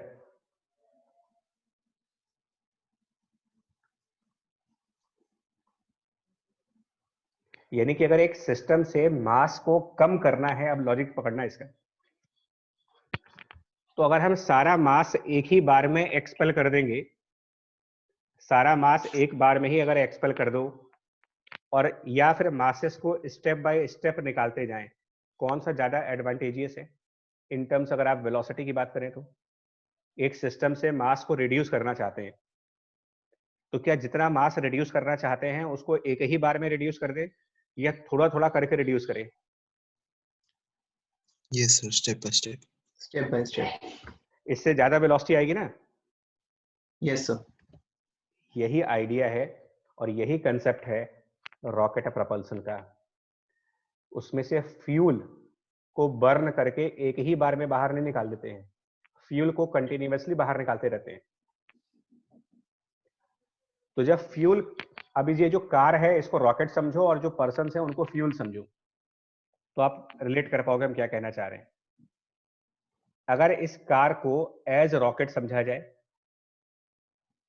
और इस चिल्ड्रन को एज फ्यूल गैसेस समझा जाए जो बर्न होकर के बाहर आती हैं, तो बार बार थोड़ी सी गैस बाहर आएगी, बार बार रॉकेट की वेलोसिटी बढ़ जाएगी। एनालॉग समझ पा रहे हैं? चाइल्ड और कार समझ। सिचुएशन अलग है, लेकिन रॉकेट के वर्क करने का जो प्रिंसिपल है वो भी यही है कि कुछ मास निकलेगा, वेलोसिटी बढ़ जाएगी, फिर कुछ मास निकलेगा, फिर वेलोसिटी बढ़ जाएगी, फिर कुछ मास निकलेगा, फिर वेलोसिटी बढ़ जाएगी, और रॉकेट एक अल्टीमेट स्पीड पर आ जाएगा। अब एक मिनट, मास निकलने का मैकेनिज्म क्या है? तो मास निकलने का मैकेनिज्म है रॉकेट के अंदर केमिकल रिएक्शंस का। आप पूछो, क्या पूछ रहे हो? सर मैं ये पूछ रहा हूँ सर, ये जो आपने एनालॉग बताया कि सर मतलब एक एक करके गैस को यूज करेंगे फिर इकट्ठा यूज करेंगे, सर इसका ये नहीं हो सकता था कि सर जैसे रॉकेट जब जैसे जैसे मतलब एटमॉस्फेयर में ऊपर एस्केलेट करता है तो उसके एक एक पार्ट डिटैच होते रहते हैं, फिर इन दी एंड केवल जो उसका मेन हाँ, सैटेलाइट होता बिल्कुल है, जो मतलब बिल्कुल प्रोपेलिंग बिल्कुल। apparatus होता है, वो हट जाता है। तो हाँ हाँ, मतलब फ्यूल सही शब्द होगा उसके लिए कि जो मतलब मास है वही शब्द होगा दोनों सही? चीजें हैं, दोनों चीजें हैं। आप एक्चुअली, हम तो ये छोटे रॉकेट की बात कर रहे हैं और आप जो बात कर रहे हैं वो बेसिकली मिसाइल्स की बात कर रहे हो, जो सैटेलाइट्स वगैरह लॉन्च होती हैं जो, तो उसमें जो कंपोनेंट्स हैं हाँ वो sir. Step by different stage पर रिलीज किए जाते हैं, मतलब सारे सारे कंपोनेंट एक साथ रिलीज नहीं करते हैं, जिसको बूस्ट अप कहते हैं, कि रॉकेट को बूस्ट किया जा रहा है।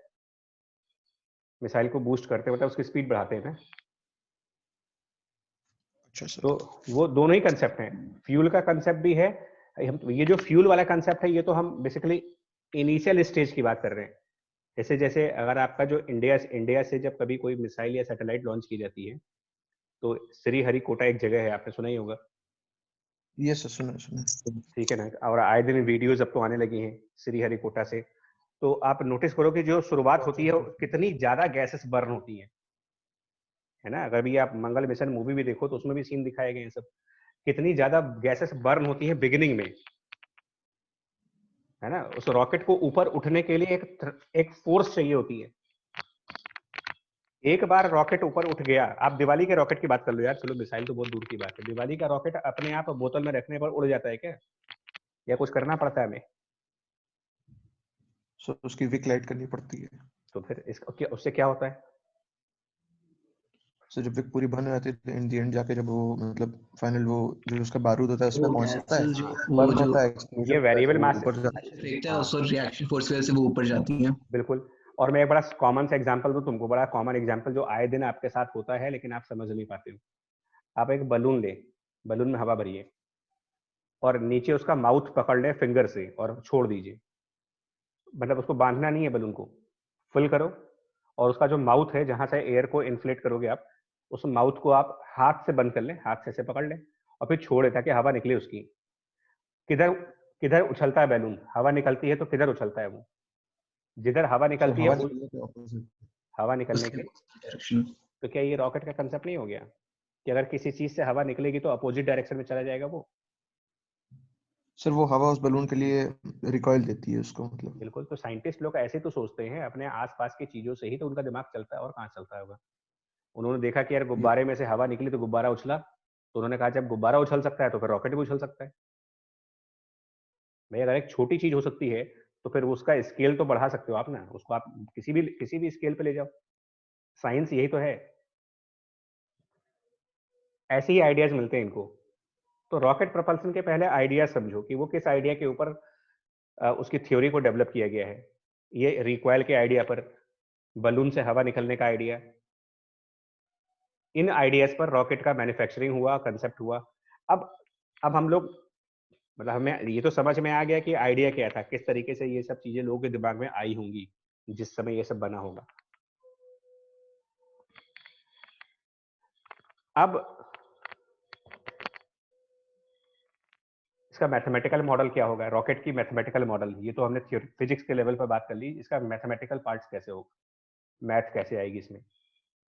तो देखो यहां पर एक वेरिएबल मास सिस्टम का मैथमेटिकल मॉडल तैयार कर रहे हैं, गेन और loss of mass during motion of object. यहां पर इसको मैथमेटिकली हैंडल करेंगे मैथ्स के पॉइंट से। तो हमने ये माना है कि हमारे पास एक कैपिटल एम मास का ऑब्जेक्ट है, object of capital M mass, जिसकी वेलोसिटी v है, और ये सारा स्टेटस किसी स्पेसिफिक टाइम स्मॉल t पर, at time of small t। ठीक है जी, at small time small t। और उसके बाद हमने कुछ दूसरा टाइम कंसिडर किया है और वो टाइम है t plus delta t, at time t plus dt, बहुत छोटा टाइम। तो क्या हुआ टाइम t पर, यहां पर हम मास गेन होने वाला कंसेप्ट लेंगे, लॉस होने वाला नहीं। कि कोई m मास की बॉडी v वेलोसिटी से चल रही थी, m मास का ऑब्जेक्ट v वेलोसिटी से चल रहा था, और उसके ऊपर कोई एक्सटर्नल फोर्स लगा हुआ है, F एक्सटर्नल। अचानक से कोई दूसरा मास आ करके उसमें ऐड हो जाता है, स्मॉल m मास आ करके उसमें ऐड हो गया। स्मॉल m को हम dm डिनोट कर देते हैं कि dm मास कहीं से आया और कैपिटल M मास में अटैच हो गया। तो मास टू बी अटैच्ड, ठीक है ना, मतलब होने वाला है, to be attached with capital M। और जो मास अटैच होने वाला है उसकी वेलोसिटी u है, एक्चुअल वेलोसिटी, उस मास की एक्चुअल वेलोसिटी u है। और इस अटैचमेंट के प्रोसेस में, मासेस के अटैच होने के प्रोसेस में, दोनों एक दूसरे पर स्मॉल f का फोर्स एक्सर्ट कर रहे हैं। ये जो स्मॉल f देख रहे हैं, small f, this is force between that dm mass and capital M during process of attachment, कह सकते हैं। अटैच होते समय ये एक दूसरे पर ये तो फोर्स, इनइलास्टिक कोलिजन होगा। Inelastic collision type. और ये जो फोर्स होता है जब दो मासेस आपस में अटैच होते हैं या डिटैच होते हैं, दोनों चीजें, अटैच या डिटैच में एक ही थ्योरी है, तो ये फोर्सेस, इन्हीं को साइंटिफिकली एक नाम देते हैं एंड थ्रस्ट के नाम से इनको पढ़ते हो आप।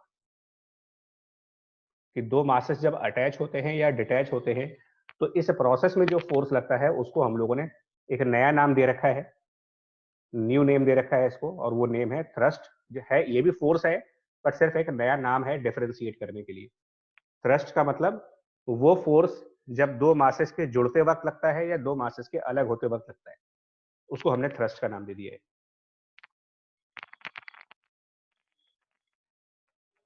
ठीक है, बात समझ में आ गई यहां तक आपको? नहीं? Yes, sir. ठीक है, ओके। अब ये जब मास अटैच हो गया तो ये मास m प्लस dm हो गया, और ये m प्लस dm मास में अटैचमेंट ऑफ मास की वजह से इसकी वेलोसिटी v से बदल करके v प्लस dv हो गई, अटैचमेंट की वजह से।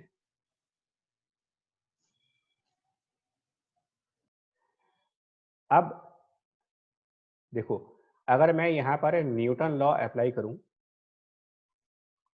तो न्यूटन लॉ फॉर सिस्टम क्या कहता है? वो Newton law for the system ये कहता है कि जो F एक्सटर्नल है is equal to change in momentum पर सेकेंड dp बाई dt।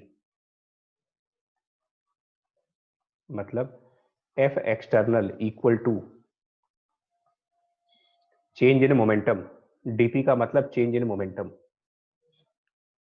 तो हम यहां पर लिखेंगे फाइनल मोमेंटम, पहले मैं वर्ड्स में लिख दे रहा हूं, final momentum minus initial momentum, final momentum minus initial momentum और डिवाइडेड बाय टाइम। अब फाइनल क्या मोमेंटम है? यहाँ पर फाइनल मोमेंटम क्या है भाई? m plus dm into v plus dv। हाँ जी, देखिए, तो फाइनल में m प्लस dm मास है और v प्लस dv वेलोसिटी है, माइनस इनिशियल मोमेंटम क्या है? तो इनिशियल मोमेंटम में कैपिटल M मास के पास v वेलोसिटी थी और dm मास के पास u वेलोसिटी थी, this whole divided by dt equal to F external equal to, पहले वाले ब्रैकेट को रीअरेंज करो मल्टीप्लाई करके, तो m इंटू वी, मतलब पहले वाले ब्रैकेट को अगर हम और मल्टीप्लाई कर दें तो हमारे पास टर्म्स आ जाएंगे m into we plus m into D V plus V D M plus D M D V, फिर minus M V minus D M U and this whole divided by D T. कुछ cancel हो रहे हैं, m into V cancel. एक approximation लगाने जा रहे हैं यहां पर, वो ये कि dm और dv, कैलकुलस में एक्चुअली जो d होता है बहुत बहुत छोटी वैल्यू होती है, टेंड्स टू 0 होता है। प्रोडक्ट नेग्लिजिबल हो जाएगा। हाँ, तो ये पूरा प्रोडक्ट जो है वो नेग्लेक्ट कर देंगे बहुत छोटी वैल्यू होने की वजह से। और इसके बाद हमारे पास क्या बचेगा? देखो, F external is equal to, समझते हैं, देखो क्या क्या टर्म्स बच रहे हैं आपके पास। थोड़ा सा राइट साइड पर फोकस रखिएगा, अपना फोकस लूज नहीं करना है। एम डी वी और डिवाइडेड बाय डी टी, ये एक टर्म बन रहा है जिसमें dv बाई डी टी को क्या हम एक्सेलरेशन कहते हैं, एक टर्म तो आएगा ना m into D v by d t का, Yes, Yes, वो sir. वो हो गया एक्सेलरेशन। उसके अलावा और क्या टर्म बचा? बाकी सब टर्म्स को हम लेफ्ट साइड पे ट्रांसफर कर रहे हैं, तो लेफ्ट साइड पर क्या क्या जाएगा? लेफ्ट साइड पे जो टर्म जा रहे हैं देखो, plus dm u minus v upon d t. आप एक बार वेरीफाई कर लो फिर बताए आगे। एक बार अपने पेन से लिख करके देखना, तब समझ में आएगा, वरना मेरे कहने से नहीं। Yes, sir. समझ गए। ठीक है, अब इसमें u माइनस वी क्या है? तो u जो अटैच होने वाला मास है उसकी वेलोसिटी है, v जिसमें अटैच हो रहे हैं उसकी वेलोसिटी है, और काइनेमेटिक्स के हिसाब से दो बॉडीज के वेलोसिटीज को जब सब्ट्रैक्ट किया जाता है तो इसको क्या नाम देते हैं हम लोग? दो बॉडीज की वेलोसिटी का सब्ट्रैक्शन करने पर काइनेमेटिक्स में इसको क्या नाम दिया गया है? Sir relative velocity. Relative velocity.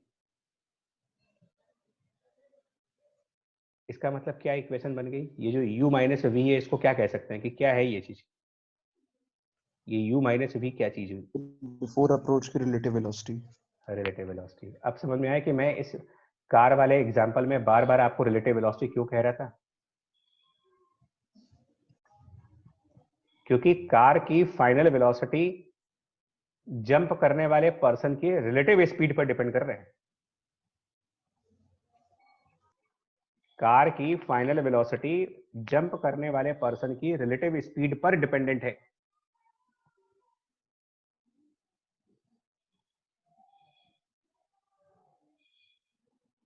तो यहां से मेरी इक्वेशन डेवलप हो जाती है that F external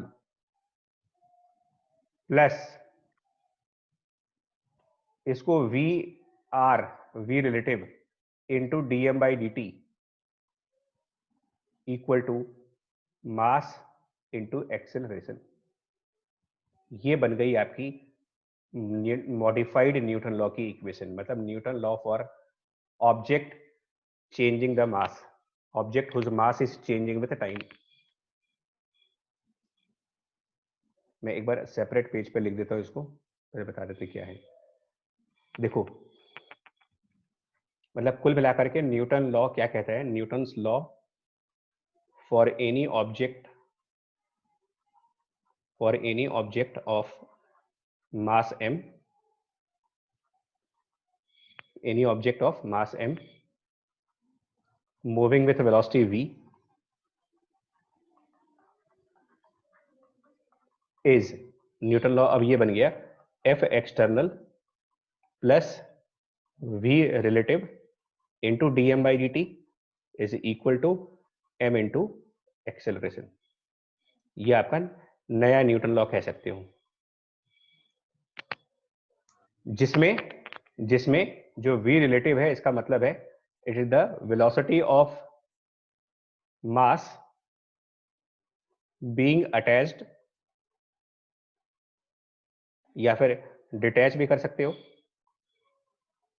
mass attach, फिलहाल तो हमने मास अटैच का ही एग्जांपल लिया है, बट डिटैच भी हो सकता है। तो मास बीइंग अटैच्ड या फिर रिमूव्ड और डिटैच्ड, कुछ भी लिख दीजिए इसको। ये भी मतलब ये जहां पर मास लॉस हो रहा होगा वहां पर रिलेटिव टू ऑब्जेक्ट, ये। और डीएम बाई डी टी इसको कहते हैं rate of change of mass, मतलब एक सेकंड में मास कितना चेंज होगा।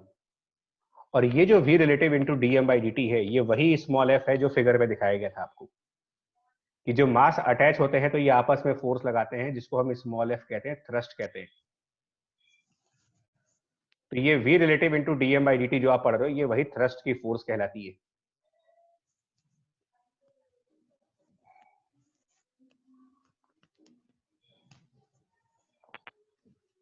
थ्रस्ट, और क्या है thrust? Force exerted by mass being added or removed on existing object, ये वो फोर्स है। और आप इसी का स्पेशल केस कंसिडर कर लो, आप इसी में स्पेशल केस ले लो। If mass of object is constant, mass of object constant कर दीजिए, मतलब कि डीएम बाई डी टी 0 हो गया। क्या बन जाएगी इक्वेशन? यही equation, F external is equal to mass into acceleration, जो आपने सेकंड लॉ तो एक्चुअली क्या हुआ था कि जब हमने सेकंड चैप्टर पढ़ा था न्यूटन लॉ का, तो हम लोगों ने सिंपल केस पढ़ लिया था, लेकिन अब धीरे धीरे जब चैप्टर्स बढ़ने लगते हैं तो हमें जनरलाइजेशन की तरफ जाना पड़ता है। कि न्यूटन लॉ को जनरलाइज किया जाए। तो F equal to m a generalise law नहीं है, सिंपल लॉ था। इनफैक्ट ये लॉ है ही नहीं, मैंने उस समय भी कहा था कि ये एक इक्वेशन है। न्यूटन लॉ ये नहीं है, न्यूटन लॉ एक ही है। देखिए लॉ सिर्फ ये है, आप इस बात को समझ लेना। लॉ ये है F external equal to d p by d t, ये इक्वेशन लॉ है। इसके आगे जो कुछ आ रहा है वो मैथमेटिक्स है, वो इक्वेशंस है। मतलब ये एक इक्वेशन है, बता दे रहा हूं आपको। F equal to m a, ये भी एक इक्वेशन है, डिफरेंट कंडीशंस की इक्वेशंस है। एक कांस्टेंट मास की इक्वेशन है, एक वेरिएबल मास की इक्वेशन है।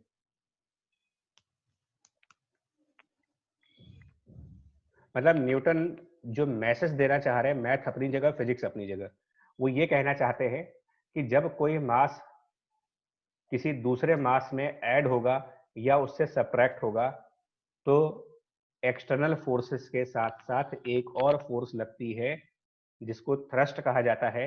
और थ्रस्ट को कैलकुलेट करने का एक फॉर्मूला है, वो है relative velocity into dm by dt। तो एक्सटर्नल फोर्स प्लस थ्रस्ट, जो वो भी एक फोर्स है, external force plus thrust which becomes total force. Total force बराबर मास इनटू एक्सेलरेशन। सर एक डाउट था सर, जो डीएम बाई डी टी है वो टोटल सिस्टम के लिए ना, जैसे मान लीजिए सर 1 केजी की बॉल चल रही थी, फिर मान लीजिए 100 ग्राम का कुछ आके उसके ऊपर गिरा, 100 तो नहीं सर होगा। 1 देखो सेकंड में टोटल मास डीएम लिया है, मतलब मास डीएम बहुत छोटा है, नेग्लिजिबल है। मैं समझा 100 दे रहा ग्राम हूँ, मैंने बोला। मैं समझा दे रहा हूँ, एक मिनट समझा दे रहा हूँ, इसको समझाता हूँ। अभी समझा रहे हैं इसको, देखो क्या है इसका मतलब। एग्जाम्पल ले लो, रॉकेट की इक्वेशन में मैं एग्जाम्पल के थ्रू समझा देता हूँ ये डीएम बाई डी क्या है। एक सेकेंड। अच्छा तो पहले तब तो आप इस रॉकेट को देखो भाई, क्या है इसमें, पहले इन्फॉर्मेशन क्या दी गई है, पहले इसको देख लो, फिर बता रहे इसमें क्या करना है।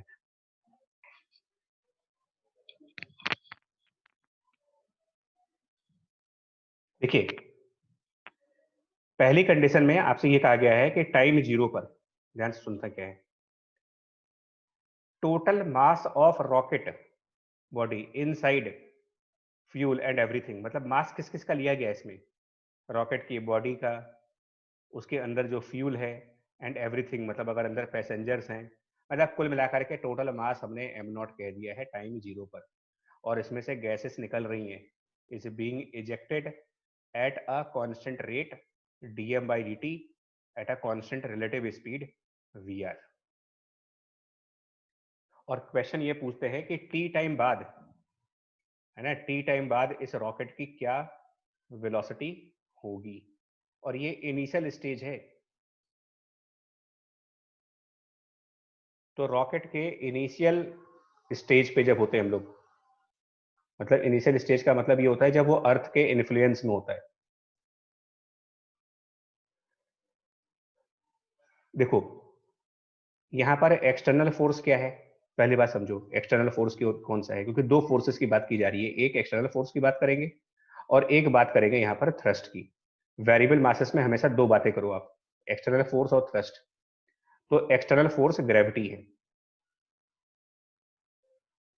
और थ्रस्ट, थ्रस्ट नाम देने का वजह बता दूं आपको क्या है, कि थ्रस्ट जो है वो मैथमेटिकली ऑब्टेन करने वाला फोर्स है।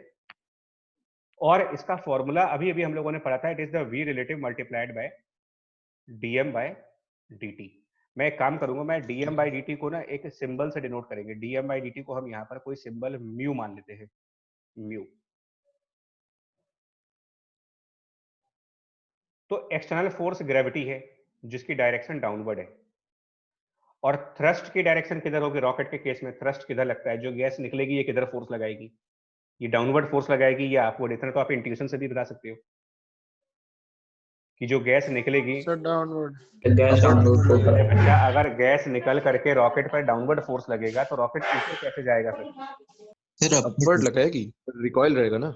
हाँ तो अभी तो समझा रहे थे यार, थ्रस्ट ऊपर आएगा। तो ये दो फोर्सेस हैं, तो और इसका एक्सेलरेशन किधर हो रहा है, ऊपर की तरफ या नीचे की तरफ। लॉजिक तो लगाओ, मैथ रॉकेट जमीन से ऊपर जाता है ना यार, तो ये एक्सेलरेशन इसका ऊपर की तरफ a है। तो क्या इक्वेशन लगाएं? ग्रेविटी की फोर्स होगी mg और थ्रस्ट की फोर्स हो गई v रिलेटिव, और dm/dt उसको हम लोगों ने म्यू लिखा हुआ है फिलहाल अभी dm/dt सर लिख उल्टा देते नहीं लिखेंगे? सॉरी यार, सही कह रहे हो, v relative into dm/dt minus mg equal to mass into acceleration. अब यहां पर ये कौन सा मास है? ये जो मास m ले रहे हो ये कौन सा मास है? क्या जब तो रॉकेट, जब शुरुआत वाला टाइम 0 वाला, इसी के बारे में तुमको एक स्टेटमेंट दिया है कि always the Newton law of variable mass system at any arbitrary moment of time, मतलब do not use at t equal to 0 और फाइनल इंस्टेंट। मतलब इसमें जो मास है, ना तो ये स्टार्टिंग वाला मास है और ना ही ये बिल्कुल एंड वाला मास है, तो ये कौन सा मास है फिर? तो आंसर है सर एट टाइम होगा। हाँ, किसी स्पेसिफिक टाइम का नहीं है, ये किसी टाइम t पर ले लेंगे इसको।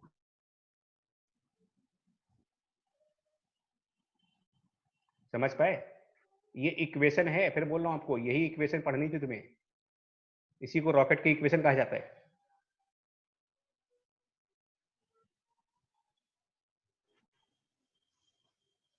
बोलो भाई, तो आगे बताए। Yes sir. ठीक है, ए को सर ए को हम डीवी, हाँ बताओ बताओ। अच्छा सर आप बता लीजिए सर पूरा, उसके बाद मैं डाउट पूछूंगा। ठीक, बस खत्म कर लें इस टॉपिक को। तो सर तो क्लियर कर देना। dv/dt लिखा हमने। अब यहां पर एक काम करने जा रहे हैं, थोड़ा सा मैथ सिंपल करने के लिए, कि late dm/dt equal to mu. तो हम लोग क्या करेंगे, dt को रिप्लेस करने जा रहे हैं, हम dt को लिखेंगे dm डिवाइडेड बाय म्यू। अब ये सब मैथमेटिक्स हो रही है, ध्यान रखना, हमारा फिजिक्स वाला काम खत्म हो गया, अब आपको मैथ पढ़ा रहे हैं। तो हमारी इक्वेशन बन गई v रिलेटिव, dm/dt को हमने कह दिया mu, minus mg equal to m dv, और यहां पर जो dt है उसको रिप्लेस कर दिया dm अपॉन म्यू, तो ये म्यू ऊपर मल्टीप्लाई हो जाएगा, और फिर dm से क्रॉस मल्टीप्लाई वगैरह कुछ कर लेंगे इसमें। ठीक है, बोलो यहां तक ये स्टेप सही है? एक एक स्टेप हाँ करते हैं तो आगे हाँ बताएं। सर। Yes sir. अब हम Yes, क्या sir. कर रहे हैं, हाँ, अब हम इस पूरी इक्वेशन में m से डिवाइड करने जा रहे हैं, पूरी इक्वेशन में छोटे वाले m से डिवाइड कर देंगे। तो देखो मैं एक स्टेटमेंट लिखने जा रहा हूं, ये हो जाएगा mu into v relative into dm upon m minus g equal to dv, और म्यू से भी डिवाइड कर देंगे इसमें से। मैं एक बार लिख दे रहा हूं, तो तुम लोग देखना सही लिखा है कि नहीं लिखा है, और ये वाला म्यू ऐसे हट जाएगा। एक बार वेरीफाई कर लो इसको, मतलब अपने आप समझो, थोड़ा दिमाग लगाओ। सही है सर। ठीक है, Yes. ठीक है ना? अब ये हाँ, अब इंटीग्रेशन लगाएंगे, तो लेफ्ट साइड इंटीग्रेशन, तो dv की लिमिट है, रॉकेट की इनिशियल वेलोसिटी 0, बाद वाली वेलोसिटी v, मास स्टार्टिंग का मास m0 और बाद का मास कोई m मान लेंगे, यहां पर भी m0 और m मान लेंगे। अब ये पहला इंटीग्रेशन एक स्टैंडर्ड इंटीग्रेशन है, ये इंटीग्रेशन एक स्टैंडर्ड है, यहाँ पर कहीं लिख देता हूँ, dx/x का जो इंटीग्रेशन होता है ना, अगर इंटीग्रेशन ऑफ dx/x पढ़ते हो, तो ये इंटीग्रेशन हमेशा log x। log x के फॉर्म में आता है। तो पहला वाला इंटीग्रेशन सिंपल है, तो ये log में जाएगा, जिसकी लिमिट रखने के बाद, ये नेचुरल लॉग होता है जिसका बेस e होता है, तो ये natural log m upon m0। अब यहाँ पर थोड़ी दिक्कत हो सकती है भाई इंटीग्रेशन को लेकर के, और माइनस g बाई म्यू,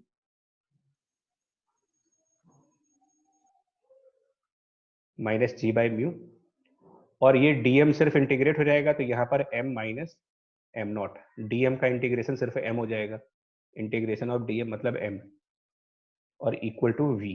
बस ये हमारे लिए रॉकेट की इक्वेशन कहलाती है, मतलब इसके थ्रू हम वेलोसिटी निकाल सकते हैं। यानी कि वेलोसिटी ऑफ रॉकेट निकालने के लिए मुझे क्या क्या चाहिए होता है, तो वेलोसिटी ऑफ रॉकेट निकालने के लिए मुझे उसका इनिशियल मास चाहिए और जिस समय की वेलोसिटी निकालनी है उस समय का मास क्या है। एम नॉट इनिशियल मास है और एम और वी टी टाइम बाद के हैं, मतलब 20 सेकंड के बाद, 2 घंटे के बाद, 10 घंटे के बाद। तो अगर आपसे कहे कि 10 घंटे के बाद क्या वेलोसिटी होगी, तो मुझे ये पता होना चाहिए कि 10 घंटे के बाद मास कितना बचा उसमें। यानी किसी भी इंस्टेंट पर वेलोसिटी ऑफ रॉकेट उस इंस्टेंट पर कितना मास है उस पर डिपेंड करता है और शुरुआत में कितना मास था उस पर भी डिपेंड करता है। और ये वो इक्वेशन है जिसके थ्रू मास निकालोगे।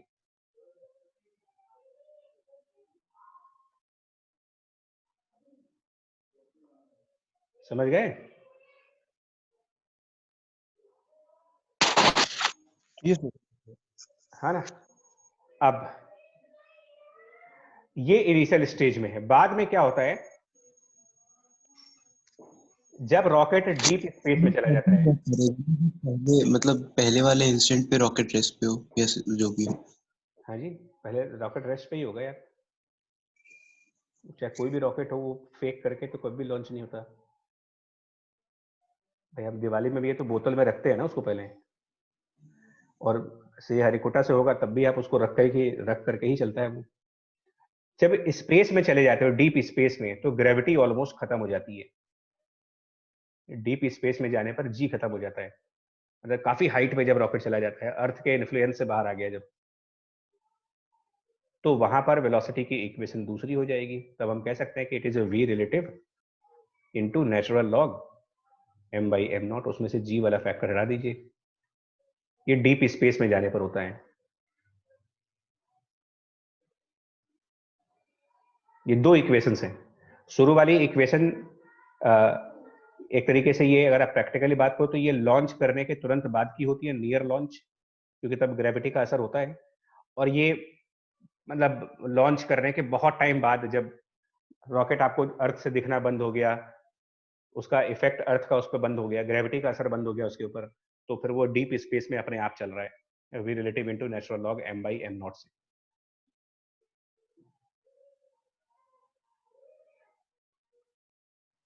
एक दो क्वेश्चन सर से। हाँ बताओ, आप पूछो। सर एक डाउट बस बता दीजिए सर। सर जो हाँ। डीएम बाई डी है वो यही है ना सर कि m naught minus m by t, मतलब रेट ऑफ हाँ चेंज हाँ, ऑफ जो बिल्कुल पहले बिल्कुल मास था बिल्कुल, हाँ हाँ, कंपेयर टू बाद में। अब सही समझे आप, बिल्कुल।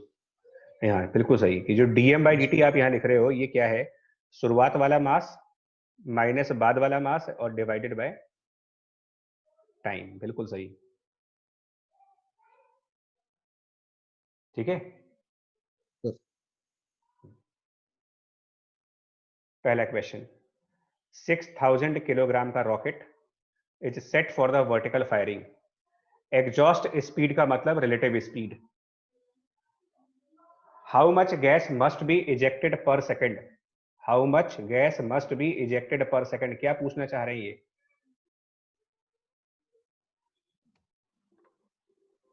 dm बाय, हाँ सर समझ dm by गए। dt rate of तो डीएम motion. हाँ, to supply the thrust needed to overcome the weight. तो ये सीधा फॉर्मूला है, थ्रस्ट का फॉर्मूला है, it is a v relative into dm by dt। और वेट को ओवरकम करने का मतलब ये m इंटू जी होना चाहिए, mg होना चाहिए। तो सीधा सीधा हम यहाँ से dm बाई dt की वैल्यू निकाल लेते हैं। dm बाई dt बराबर mg divided by v relative. अब मास इसका 6000 किलोग्राम है, ग्रेविटी की वैल्यू 9.8 और रिलेटिव स्पीड दे रखी है 1000 मीटर पर सेकेंड। तो इतने किलोग्राम पर सेकेंड निकलना चाहिए। B, to give the rocket relative 1000 sir कैसे? एग्जॉस्ट स्पीड, ये टेक्निकल वर्ड्स है बच्चे, एग्जॉस्ट स्पीड का मतलब लैंग्वेज में सर, है जी। क्या हो गया बच्चे? सर क्वेश्चन की लैंग्वेज में तो क्लियर नहीं समझ में आ रहा। कौन सी लैंग्वेज में? ये साइंटिफिक एग्जॉस्ट टर्म। स्पीड से अरे भैया, तो ये मैं कह रहा हूँ ना कि ये इंजीनियरिंग के वर्ड्स हैं। एग्जॉस्ट स्पीड रॉकेट का मतलब, इसको यूज किया जाता है फ्यूल के रिलेटिव स्पीड के लिए। ये मतलब इंजीनियरिंग की वोकेबलरी कह सकते हो। अच्छा सर। हाँ, अब क्या करेंगे भाई, हम लोग हिंदुस्तान वाले हैं, पढ़े हम लोग अंग्रेजी मीडियम में रहे हैं, तो प्रॉब्लम तो होती है ये सब चीजें। दूसरे वाले पार्ट में उसको अपवर्ड एक्सेलरेशन चाहिए, तो यहां पर हम रॉकेट की ये वाली इक्वेशन लगाएंगे, ये भी एक इक्वेशन है, ध्यान देना, ये equation v relative dm by dt minus mg बराबर ma। तो यहां पर v relative into dm by dt minus mg बराबर ma। तो यहां पर भी वैल्यू पुट करेंगे 1000, dm बाई dt निकालना है मेरे को, 6000 मास हो गया, g is 9.8 equal to 6000 again mass और एक्सेलरेशन 19.6। इसको सॉल्व करेंगे, इससे dm बाई dt निकाल लेंगे। और दिखा दे एक क्वेश्चन, एक भाई साहब ये मशीन गन का क्वेश्चन है, मशीन गन भी रॉकेट के ही कंसेप्ट पर काम करती है। ये बताओ, ये जो भैया जी पकड़े हैं, पता नहीं कौन सी कंट्री की फोटो है ये, बड़ा गोरा चिट्टा लग रहा है, ये होगा ऑस्ट्रेलिया, ऑस्ट्रेलिया का। इसमें से अगर ये बुलेट्स फायर करे, ठीक है जी, मतलब इनकी मशीन गन, ये जो ये देखो ना चेन बुलेट की पूरी। पबजी खेले हो नहीं, कभी खेले हो? खेले तो M249 है वो। कौन सी है? M249? अरे देखो नाम भी पता है इनको। यस हाँ, कितने एक सेकंड में Yes कितनी, sir, वैसी लग रही है। एक सेकंड में कितनी बुलेट्स फायर हो जाती है कुछ? सर 100 गोली रिलोड होती है। नहीं देखो, अरे शाबाश भाई सर साहब। 100 देखो यही पूछा है इसमें, find the maximum number of bullets he can fire पर मिनट्स। तो मैं मानता हूं कि यहां से n बुलेट्स पर सेकंड निकलती हैं, तो क्या रिकॉइल नहीं होगा? मैं बार बार अभी आपको एक ही बात समझाने की कोशिश कर रहा हूं कि जब भी कोई मास अटैच या डिटैच होगा, थ्रस्ट काम करती है। तो बुलेट का निकलना है कि आप मास का डिटैचमेंट नहीं है, की क्लिप होती है उसमें। हो गया ना? Yes sir. तो ये बुलेट जब निकलेगी ना, तो ये बैकवर्ड फोर्स लगाएगी एक, इसी को थ्रस्ट कहते हैं। और ये थ्रस्ट कितना हुआ? Relative velocity into dm by dt, जिसका मतलब हुआ dm बाई dt का मतलब भी हो गया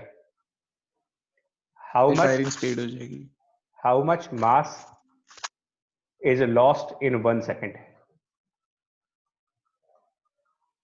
ये dm बाई dt का मतलब है। और इसी थ्रस्ट के अपोजिट, इसी थ्रस्ट के अपोजिट इस पर्सन को अपना फोर्स लगाना पड़ता है। तो अगर कोई हल्का फुल्का पर्सन हुआ ना, तो समझ लो क्या होने जा रहा है। अगर आप 2-3 साल के बच्चे को ये गन पकड़ा दो और ऑन कर दो जरा, रियल वाली गन, क्या बच्चा स्टेबल हो पाएगा, रुक पाएगा अपने आप को? मतलब ये अच्छा खासा इसकी मसल्स होनी चाहिए इस गन को पकड़ने के लिए भी, क्योंकि बुलेट्स निकलती हैं तो खटाखट पीछे की तरफ थ्रस्ट आती है। ज्यादा जर्क से कंधे में भी लग सकती है। हाँ बिल्कुल बिल्कुल। तो पर्सन की फोर्स और थ्रस्ट बराबर होनी चाहिए। आप थ्रस्ट कैलकुलेट कैसे करेंगे? तो थ्रस्ट निकालने के लिए फॉर्मूला है v relative dm by dt। अब यहां पर रिलेटिव वेलोसिटी का मतलब होता है फायरिंग स्पीड। ये अलग अलग टेक्निकल वर्ड्स हैं। रॉकेट में रिलेटिव वेलोसिटी का मतलब होता है एग्जॉस्ट स्पीड, मशीन गन में फायरिंग स्पीड वो कितना है? 1000। और ये बताओ, अगर एक सेकंड में n बुलेट्स फायर कर रहे हो और एक बुलेट 50 ग्राम की है, तो एक सेकंड में कितना मास लूज करोगे? 50 ग्राम एक बुलेट का मास, 50 यानी 50 बाई 1000 किलोग्राम पहले तो हुआ, इनटू N n बुलेट्स पर सेकंड है। ये dm बाई dt हो गया, और ये थ्रस्ट हो गया, और थ्रस्ट आपको 180 न्यूटन दे रखा है। n निकाल लेंगे इसमें, आ जाएगा ना n। Yes sir. और आंसर, आंसर n नहीं है, क्योंकि उन्होंने पर मिनट, 360.6। हमने हमने पर सेकंड लिखा है यहाँ पर। तो आंसर 60 इंटू n होगा। एक मिनट में तो 60 और मल्टीप्लाई हो जाएगा ना उसमें। 216। अब जो भी इसका आंसर आ जाए।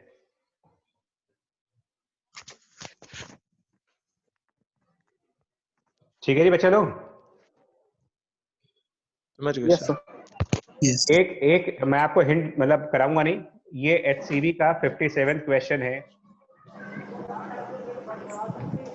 ये वेरिएबल मास सिस्टम का ही है, कंसेप्ट ऑफ थ्रस्ट लगना है इसमें, इसको ट्राई करना। टाइम हो गया, ये तो बता देते हैं। ठीक है जी, चलिए टॉपिक हो गया आपका बच्चे लोग, है ना? Sir thank you sir. Sir जब